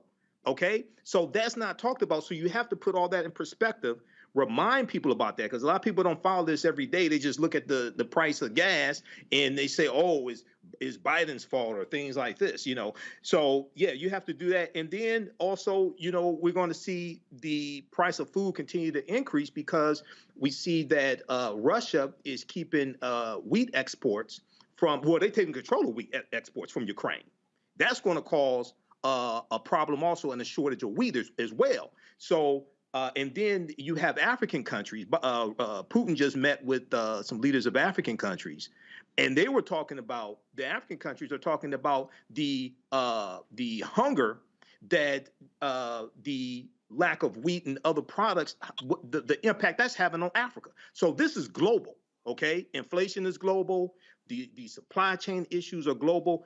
Biden and the White House. Okay, the people that work for the White House communication staff, they have to do a better job of narrating this story as well. Maybe they need to hire the documentarian for the January 6th committee to do a video about this as well. No. Narrating. This terrain is what again what Joe Mastodon would say. You got to put it where the ghost can get it. You have to understand. And you have to talk in a way that and walk folks through this. They sort of need a Bill Nye of economics who is doing this. And look, so yes, the unemployment rate is low, but when you have the dramatic increase in prices, well, your money, stuff is costing more. Look, we talked about the baby formula shortage. Right now, there's a tampon shortage in America. And yes, that's damn Kelly like, damn, he right. Yes, I read. And here's the crazy part. Yes, I read everything, baby. So here's the crazy part. Yes, I read everything. Here's the crazy part. Again, you go back to supply chain. And here's the other thing, Train. Companies lost a ton of money in 2020 and 2021. They trying to make that money back. Everyone understands how much, should understand how much companies lost. We shut down our gas stations. People were not really driving. So I remember paying $1 or something like that for gas one day in Georgia. And I was like, okay, this is awesome. However, the thing we consumed the most was food and internet services and electricity. But the reality is our everyday lives significantly changed. And so most business owners understand that once the supply chain broke down with COVID, because globally, people were shutting down their businesses, so things weren't being produced, things weren't being moved. And so now we're at the end of this thing and we're seeing what happened. The gas company, good example. They lost a lot of money. They need to make that up. But what most people do not understand is that the gas prices don't start at the White House. They start with the gas companies. And I think it's imperative for the Biden administration to do a better job of threading the needle, of not pointing the finger at the gas companies regarding the oil companies regarding the fuel costs, but helping Americans understand how this all works together, how farmers work inside the economy and how they're impacted by multiple things with the supply chain issue. But we're hurting. And with the baby formula issue, that's totally different. That plant was shut down because of contamination, but we didn't have a backup plan. So it all looks like it's falling on the Biden administration. No. It wasn't just the plant being shut down. That's because true. Donald Trump got rid of NAFTA and then he did that new BS trade deal. It severely limited the ability of America to import baby formula from international sources. But I'm talking about our production here to be able to sustain ourselves. Right. No. Right. But what I'm saying is when something happens here, okay, when you have only 4 companies in America that completely control the baby formula market. Well, when one of them, what happened with Abbott, if you have the ability to export it internationally, then you can make up the difference. His trade deal made that almost impossible. So when Biden used the national defense order and then began to fly it in internationally, it alleviated the problem. But this is one of those examples for all these yahoos who like, that's right, get rid of NAFTA, put a new trade bill, we should buy American. Well, guess what? When you're living in a country where only a handful of companies are controlling entire sectors, something happens to one of them, everybody gets screwed. Well, most Americans don't understand the domino effect of our economy, that we remove one piece and everything else falls down.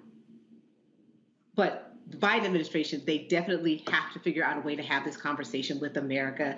And I mean, it always seems like it's up to the Democrats to explain inflation, explain the economy. And during the Republican administrations, like during the Reagan era, our inflation is the highest ever since the Reagan era. But what his administration did, instead of leaving the interest rates low, they instead of increasing the interest rate, they left the interest rates low. I'm sorry, they increased the interest rates instead of letting them drop. What we're doing is actually hurting a little bit more. We're not finding a way to balance this out. Well, Kelly, even with that, so let's talk about interest rates.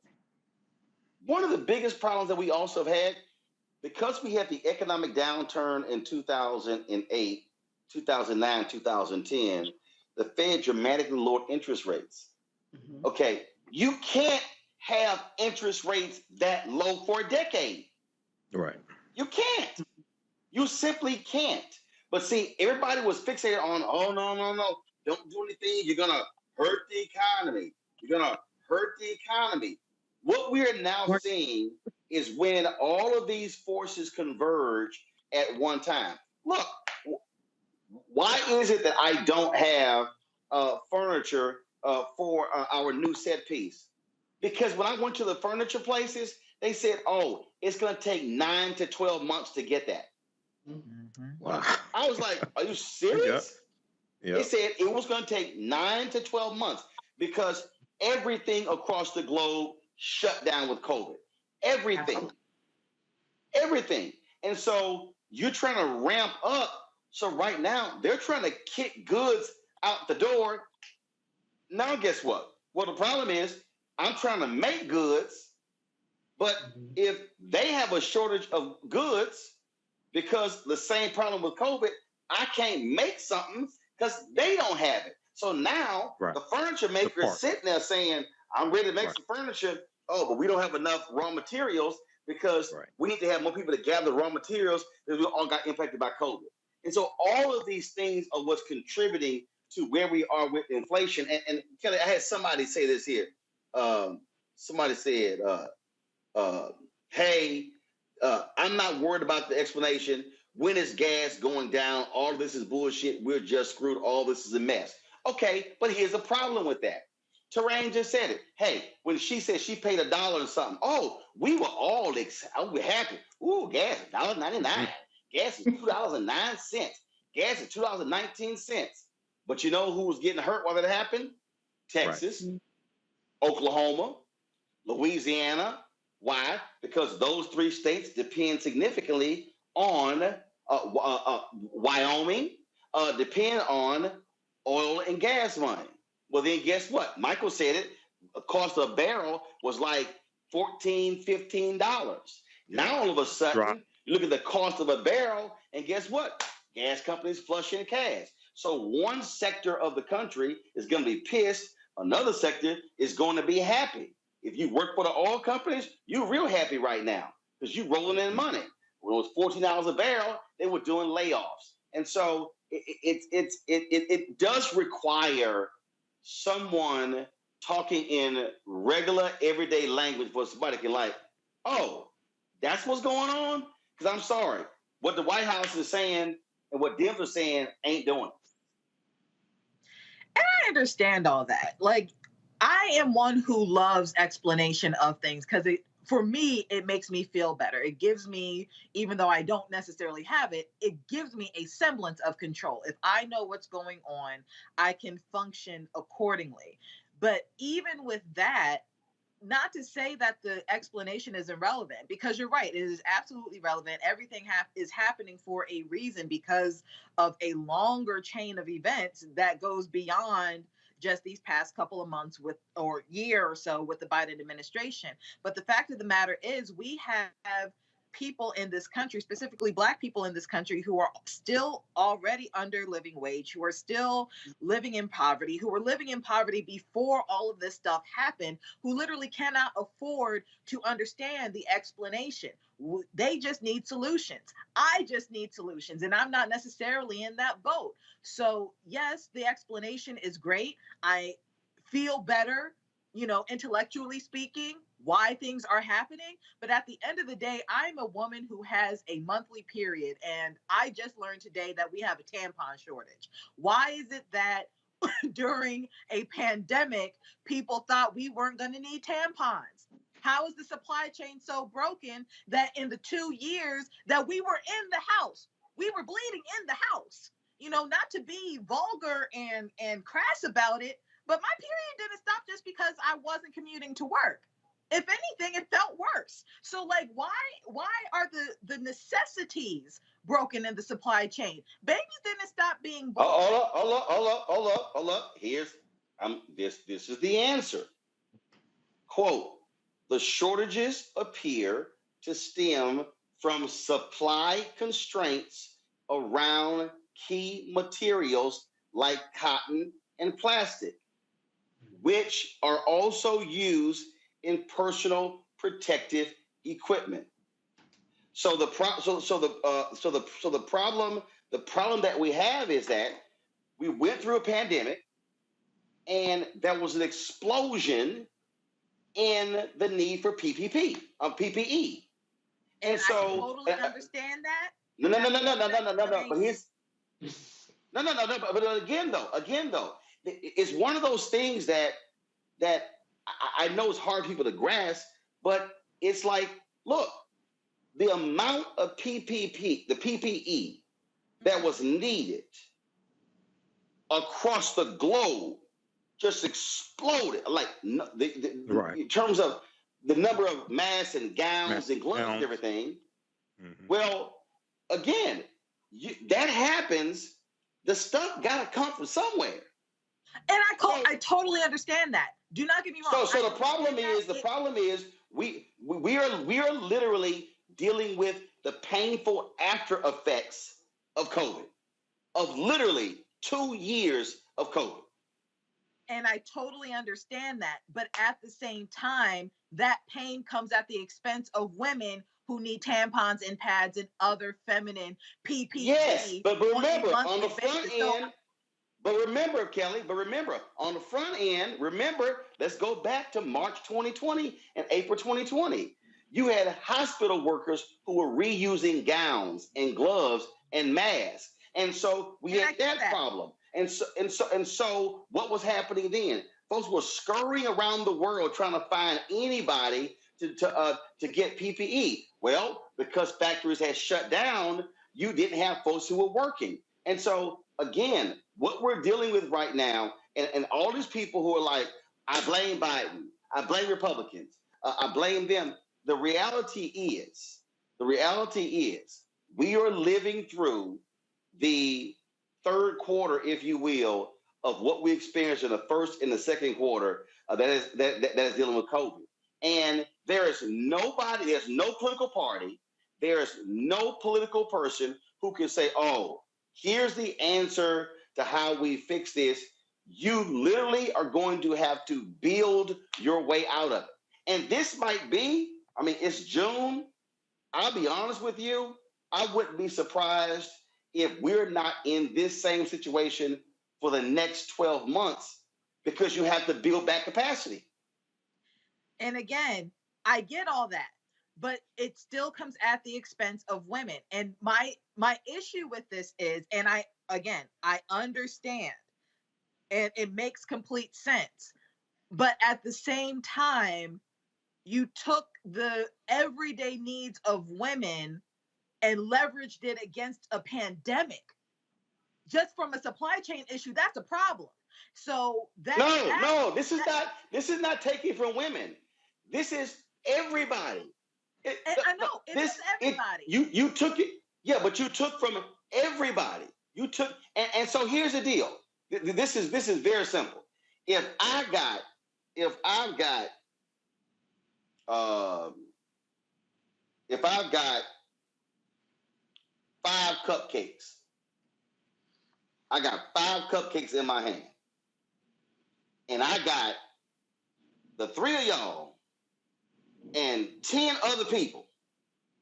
Guess what? We can't get an individual cupcake. That sucker got to be sliced and diced. Everybody got to get a little piece, and then somebody be like, "Well, I want my own cupcake."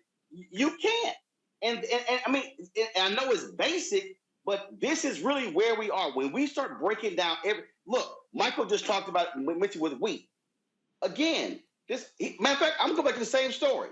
This story here said, okay, I said that the supplies for tampons, cotton, and plastic.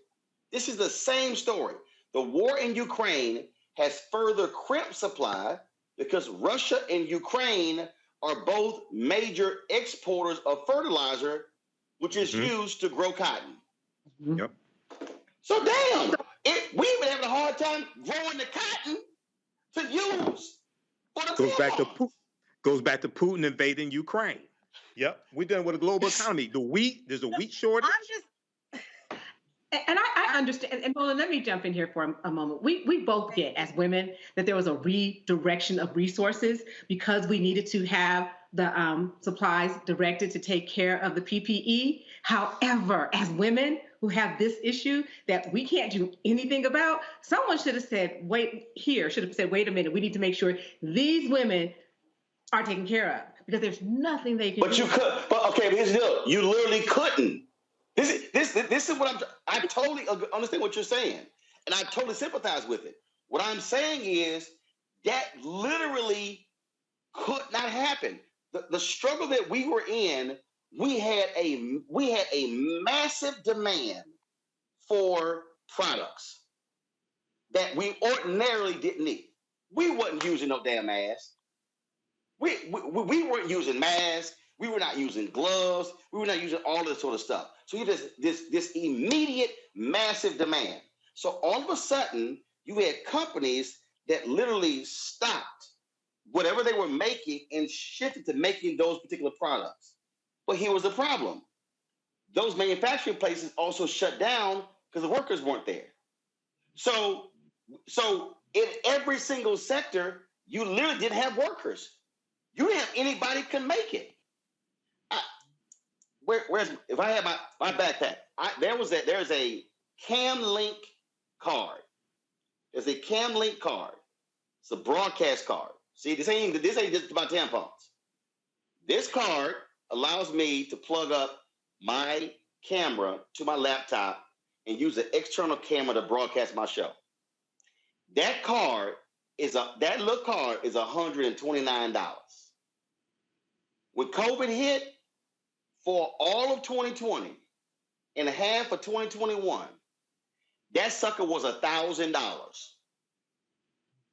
Why? Because people were buying them like crazy because they were now at home. So demand shot through the roof. When demand shot through the roof, there was nobody making them to replace them. So that was the problem with PPE, with tampons, baby formula, everything. Demand shot through the roof, but we did not have anybody making stuff. So then when we now come out of the houses, now it's like, oh shit, oh damn, ain't no products. Because there was no, when we were at home, they were at home.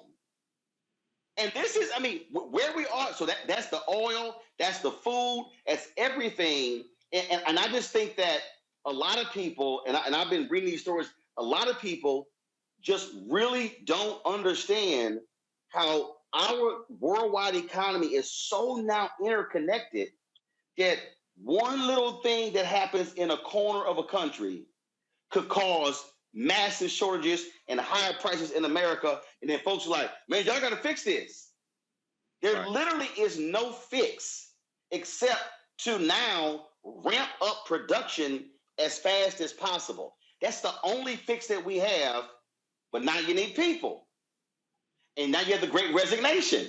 See, so all this stuff, I mean, it's, again, we're now dealing with the painful after effects of a global, international pandemic that we had never seen for 100 years. So part of the deal is, it's a little hard to prepare for something you ain't seen in 100 years.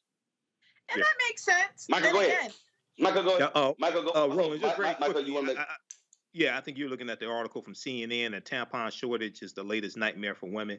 If you could, I think maybe if you could, man, bring that up on the big screen so people can see it. I think it's important for people. No, I'm not in the studio, so I don't have my normal. Oh, okay. But anyway, yeah, this is, it breaks down how this is connected also to the Ukraine, and then there's a drought in Texas as well. But I want to see how the White House handles this also, because this is why it's important to have the right people in office to deal with things like this. Because I think the Biden administration is going to handle this better than the Trump administration would. Okay, so well, and to that point, that's also why we're in this problem. Mm-hmm. I mean, I know somebody watching is about to say, "Okay, you sound real crazy," but let's be real. One of the reasons Donald Trump ain't in the White House is because of how horribly he managed this crisis. Yeah. Oh, yes. Let's just be. If Donald Trump and if him and his people had managed the COVID crisis halfway decent, he would have got reelected easy. So part of the problem we also are dealing with is that we had the wrong idiot who was in the White House. So we didn't do the National Defense Act. We didn't put Production that in place. We didn't have we didn't have the federal government take control over industries. But Robert Reich, and I'm going to get your thoughts on this, Robert Reich, former Labor Secretary, he also argues this is also the problem when we have too few companies completely controlling different things. So essentially, they have monopolies on all of these markets, and we're left at the mercy of 2 and 3 and 4 companies controlling entire sectors. Yep, oligopoly. Terrain, you first. Terrain, Kelly, then Michael. I mean, I'm still stuck on the tampon issue, so you kind of got me off. No, but I hear you. But when we do have these few companies that are in charge of, and Michael, I see you smiling over there, but it's a real issue. No, I'm agreeing with you. I'm agreeing with you. And when you have just a few companies that have these monopolies, one comes out of the chain and then we all tumble down. But most, when I look at people on the right, and I talk to people on the right, and they're like, we're America and we can be, as a country, we don't need other countries. They really do not understand the global economy. They dumb as hell. They so damn dumb. They are they are dumb as hell when they say stupid shit like that. We don't need the rest of the world. Fool! These fools don't even know the damn components of the phone. Mm-hmm. They don't even understand. They don't even understand the raw materials needed to make phones, and it damn sure ain't made in Mississippi and Alabama. Well, I think it's funny. Go ahead, I'm to sorry. say America Great Again. The ties that he was selling at one point were made in Asia, and so China. he understands it. His daughter got 18 Chinese patents when she was in the White House. The first year. Kelly, go ahead. So I'm not trying to belabor the issue of the tampon shortage, but I really don't think that the magnitude of the issue is actually being realized here. And I'm not saying it just because, oh my God, I might have to fight somebody in Walmart for my tampons. The issue is that women and children are consistently an afterthought when it comes to anything that is produced in this country. And yet we are dealing with a Supreme Court that is about to overturn one of our only rights that we have to our body when it comes to our reproductive freedom. So it Okay, but Kelly. Okay, now Kelly, what could have been done to prevent this? I'm not saying anything could have been done to prevent it completely, but the fact of the matter is there are products out there that did not get as adversely impacted by the pandemic, and tampons and baby formula should have been one of those products. And you can't. Kelly, how do you arrive at that conclusion when the raw materials needed to make those things literally were used to save lives? I understand that they were used in order. I get all that. But the fact of the matter is that that the Trump administration knew about the pandemic way before we needed the PPE that we needed, the way that we needed it 2 years ago. Things could have been done. That's all I'm saying. And the fact of the matter, we know that. So what I'm saying is, okay, we've already covered that we had imbeciles who were in charge, and what I'm saying is, where we are now is the end result of imbeciles being in charge. What I'm talking about right now is the fears that are going to be realized as a result of those imbeciles being in charge. Not only is there going to be a tampon shortage, there is going to be an even further work shortage if we have a working class of women who cannot get the hygienic products that they need to go to work. We have already a discrepancy in this country when it comes to lower and poor, even women experiencing homelessness who already have difficulty getting products that are already expensive. And this is called the domino theory. This is the domino theory. And this is the domino theory also of now what is a global economy. We are no longer isolated from the rest of the world. We're not. But at the same time, you need latex for condoms, and there's no shortage on condoms. You need plastics for other, things for men, and there's no shortage on that. But when we need cotton for something to help us navigate the world and work, all of a sudden it's a problem. And I understand. Yes. It's a problem, Kelly, because you had a massive surplus of condoms. Because you got a bunch of dudes who don't wear them. I mean, now, come on now. Let's not act like, look, we understand necessity. We understand necessity, and we understand for some folk what's optional. So the reality is, what we're dealing with, and it's not just tampons, it's literally in every single area. Every single area. I'm talking about tampons. We're talking about baby shortage, baby food. We talk formula. We're talking about, again, furniture. We're talking about everything. I went to a store and, oh my God, what was it? I forgot the product. And they literally were like, hey, we're looking at 6 months. Mm-hmm. Yeah. We used to go, see, this is what we as Americans are used to. And this is a problem for many of us Americans.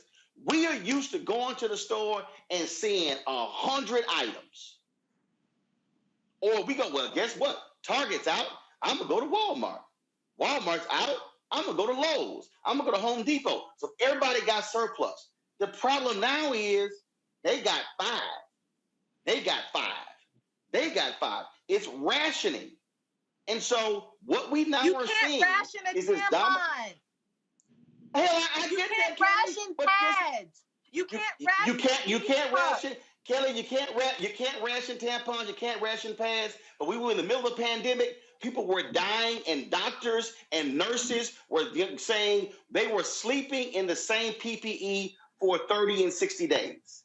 So the problem that we have, those female physicians and nurses had access to feminine hygiene products so that they could keep it pushing. And I'm remember. Reusing PPE is not the same thing as reusing feminine hygiene products. Hold on, Kelly. I gotta say this. Doctors and nurses said their lives were being endangered having to reuse PPE. You don't remember them conversations? Oh no, I remember it fully. But it's in fact, I remember when DuPont, when the federal government paid DuPont, they had to dramatically increase PPE. The federal government literally flew over the plastic from China, wherever they were making it, to get it here faster so DuPont can crank this thing out. What I am saying to everybody who's watching, I don't care what the product is, what we're now living with, and this is painful to have the conversation, we are living with the after effects of an international pandemic that nobody could have predicted was going to come this way. And we are now seeing how exposed we are in a global economy, and that's where we are. So people are yelling about tampons, gas prices, furniture, everything they're yelling about. And the problem is there is no fix other than building your way out of it. And that shit ain't going to happen in a month. It's simply not. There's a limit to manufacturing. Unless you are now doing what happened with the ports in California. Remember? They had to say, we're going to keep the ports open 24 hours. Why? Yep. Because when you close, because what happened? You had more than 100 ships that were sitting on the sea, sitting in the ocean, some for 3 months with goods and services, they couldn't unload them. Now think about that. We couldn't unload them. Sure, have enough people. So the Biden people said, hey, let's now open the ports, have them open 24 hours versus what they opened beforehand. So what I'm saying is the White House, Democrats and others are going to have to walk folks through this, because the average person out there, they like, yo, where are my tampons? Where my baby formula? I want to see my cheap gas. Without understanding, hey, that world that we were in 2019, that shit changed in 2020. And it ain't going to just get fixed overnight. It's just not. And we're gonna need to prepare ourselves. I know it's hard, people. Prepare ourselves. We're going to be in this situation 12, 15 months. I just think so. It ain't just going, boom, we're out of it. No, and I understand that, but the conversation of equating lack of tampons and lack of baby formula with delays in furniture and gas, that to me is the problem, because you cannot. It's the same, Kelly. It is it's not the same. The root, Kelly. You're saying no, Kelly. See, you're like the after effect is different. I'm saying the root of the problem is the same. It's the exact same. Whether you're talking furniture or tampons, it comes down to raw materials. If you have a shortage of raw materials, you can't make the product.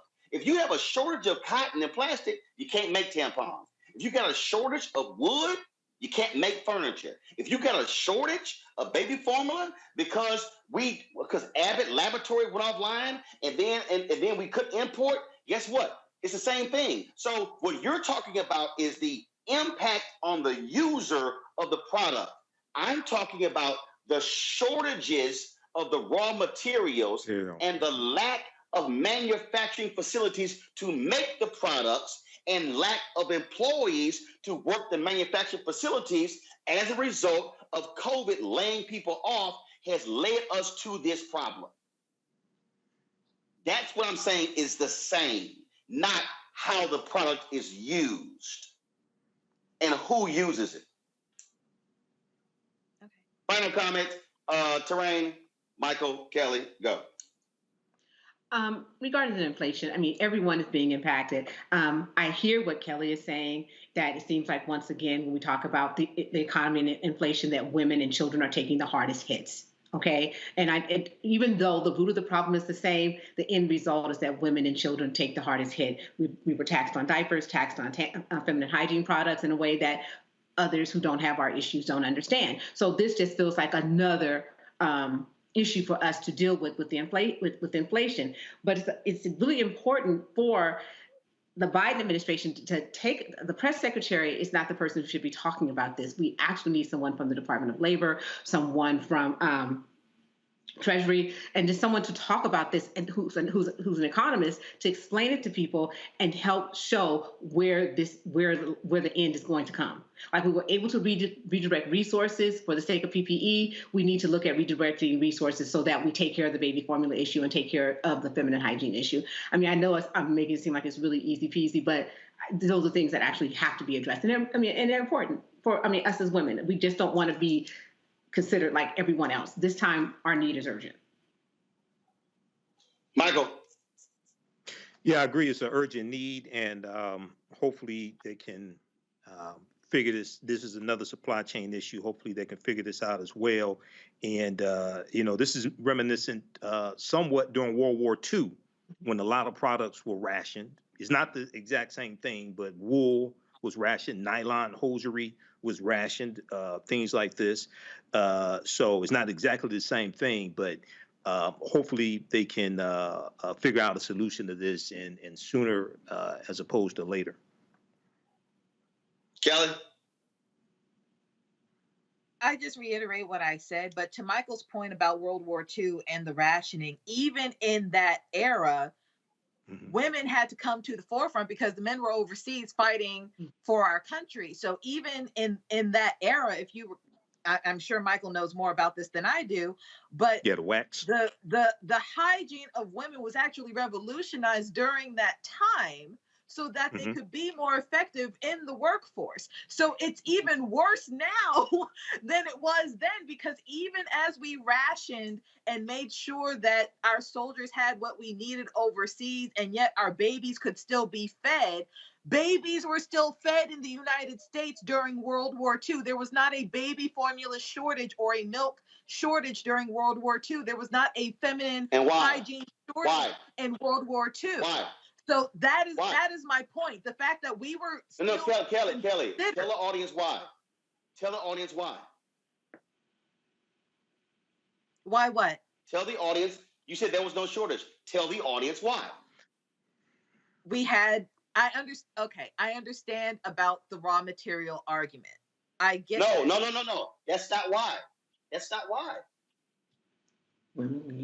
Then why? The reason we didn't is because the federal government literally marshaled the entire country and took over industries. The federal government called together Ford, Chrysler, the ship makers together and said, put your differences aside. You are now working for the country. So within what you had, so all of us, so the problem is here. What we did during COVID, we tried to say, we don't want to use the big hand of government. We want to work with private industry.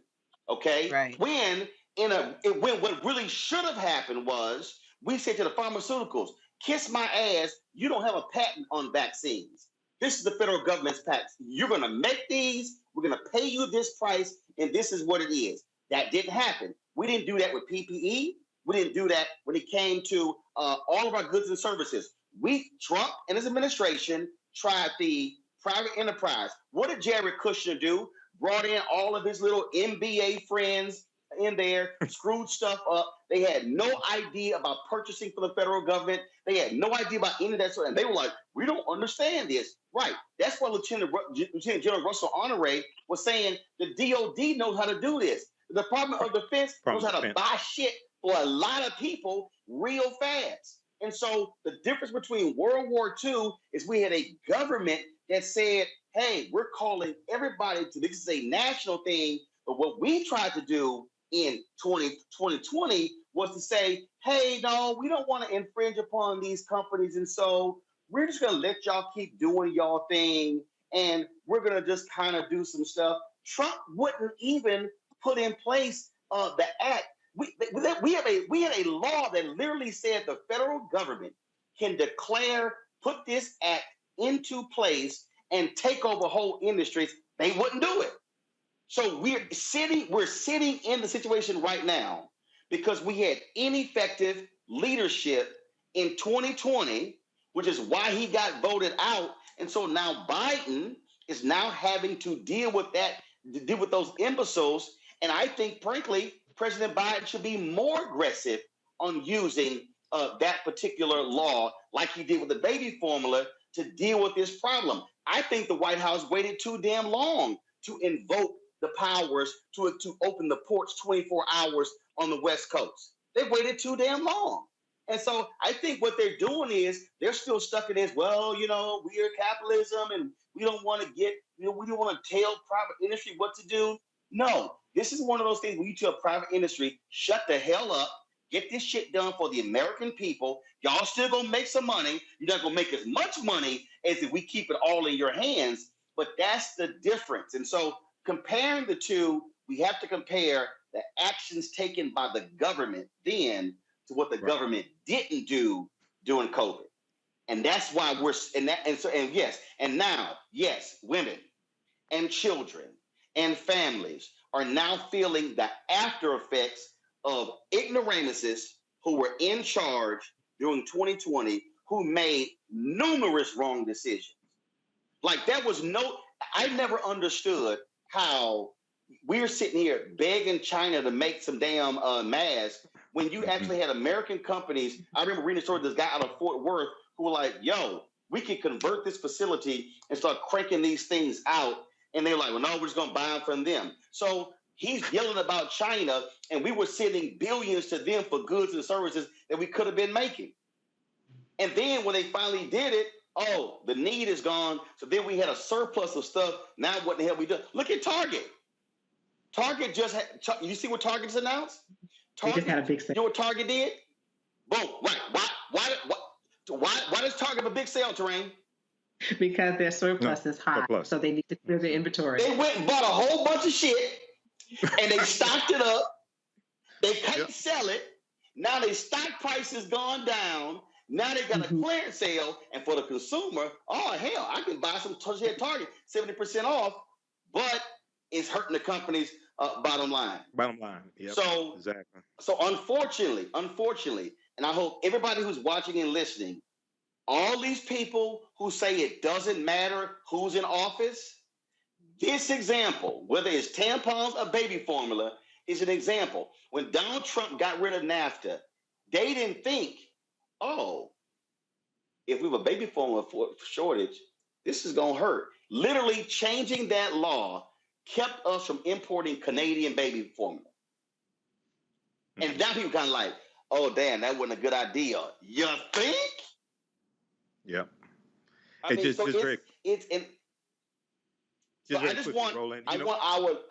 it's painful, but I want our listeners and viewers to understand, y'all, we are not going to be out of this thing in 2 months. No, we're not. But I'm just warning everybody, hey, buckle down, because some economists are also saying that because of the supply chain issue and the lack of production and impacts of COVID, we're likely are going to be going into a recession. So what we're discussing right now is about to be even worse. I hate to go there, but I want our people to prepare ourselves for that possibility. Yep. Hey, just very quickly, Roland. Yeah. During World War II, the big three, and I'm here in Detroit, which was the Motor City. The big three stopped making cars during World War II because they were making military equipment. Even before the U.S. got involved, even before U.S. got involved in World War II, the Arson. And why did they stop? Why did they stop making cars? They stopped making cars because the steel, the rubber, things like this, that had to go to make military equipment. That had to go to make. And who made them? General Motors, Ford, and Chrysler. They were making military. No, who made them? Who made them? Who made them? Who made the equipment? No, who made them stop production on the cars? President Roosevelt. It was President Roosevelt. Yeah, right. Yeah, President Roosevelt. And why did we do that? Democracy. And why did we do that? Because we were getting our asses kicked in Germany. They were shooting down our planes. They had to roll them off. Why did Kaiser build the ships on the West Coast? And coming up, and why did Kaiser go meet with Ford to create the assembly line? Because we were getting our ships blown up.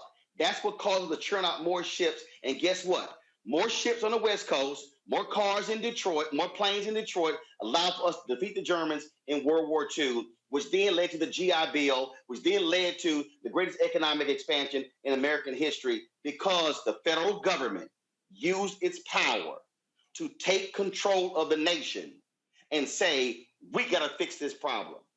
Until Biden is going to have to get more aggressive, but it's a little hard when you got one party that says too much federal intervention in anything. And let me show you this real quick. The Democrats finally put out a video. I know Reese is happy. This is a video the Democrats just dropped, just for y'all can see how their thinking is, how Republicans stand on the issues we just talked about. Watch this.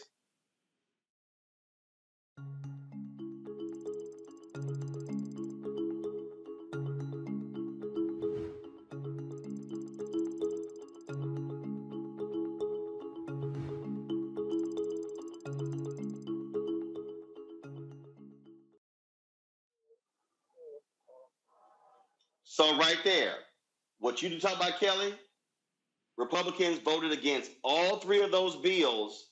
So they want us to go in the tank because it's going to help them in November. Right. Yep. The white nationalist domestic terrorist party voted against the Domestic Terrorism Prevention Act. 192 up to, it was 222 to 203. 203 of those domestic terrorists. No. I ain't talking about domestic terrorism. They voted against insulin. They voted I against agree. baby formula. No. Take the terror off. I'm talking about they voted against stopping price gouging. So the problem here, Terrain, you ain't even dealing with half the country who want to fix the problem. Well, what I find amazing is that so many people who vote for the GOP and love them do not understand they're voting against their own interest. Right. They don't have the stock that these people have. They don't have the bank accounts these people have, the resources that they have. They are poor and they need these resources, and yet they vote for people who consistently say no. It's just beyond me. All I'm saying to our people, we see the shortages. I need our people to understand what we're faced with. And I'm telling you, we're going to keep seeing the shortages because it's happening across the world. And as long as the war in Ukraine keeps going, we're going to be impacted by wheat, grain, and fertilizer. Just so you know, you ain't got fertilizer, you can't grow shit. I ain't no agriculture expert, but I'm with Texas A&M. I do know if your ass ain't got fertilizer, it's a little hard to grow something. I'm just saying. All right, y'all. I'm gonna do this here. I'm gonna thank all three of y'all. I gotta to go before I go to a break. When I come back though, I gotta give a shout out to my parents for the 55th wedding anniversary. Kelly, Terrain, Michael, I certainly appreciate it. All right, Rob. They in Puerto Rico hanging out. So enjoying themselves, having a good time. I'm like, yeah, y'all. They're like, you come with us now. No, y'all gone. Y'all grown. Go by yourself. Go on. Enjoy yourself. So I appreciate it. Kelly, Terrain, Michael, thank you so very much. I appreciate it. Go to this quick break. I'll come back and roll them up and throw it to the close the show out.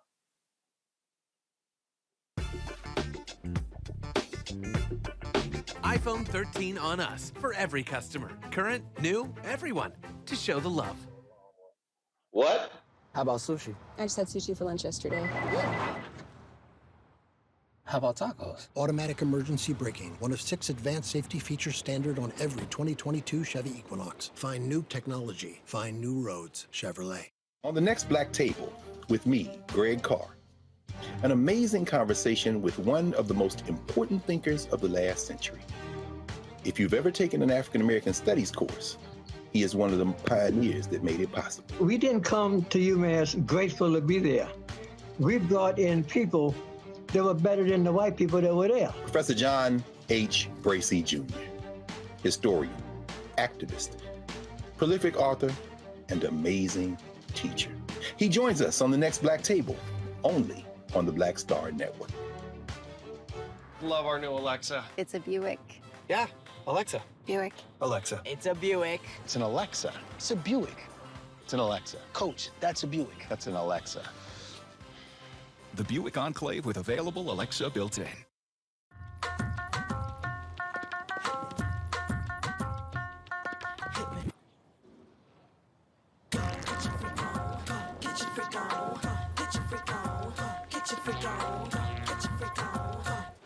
This is Judge Mathis. What's going on, everybody? It's your boy Mac Wiles, and you are watching Roland Martin Unfiltered.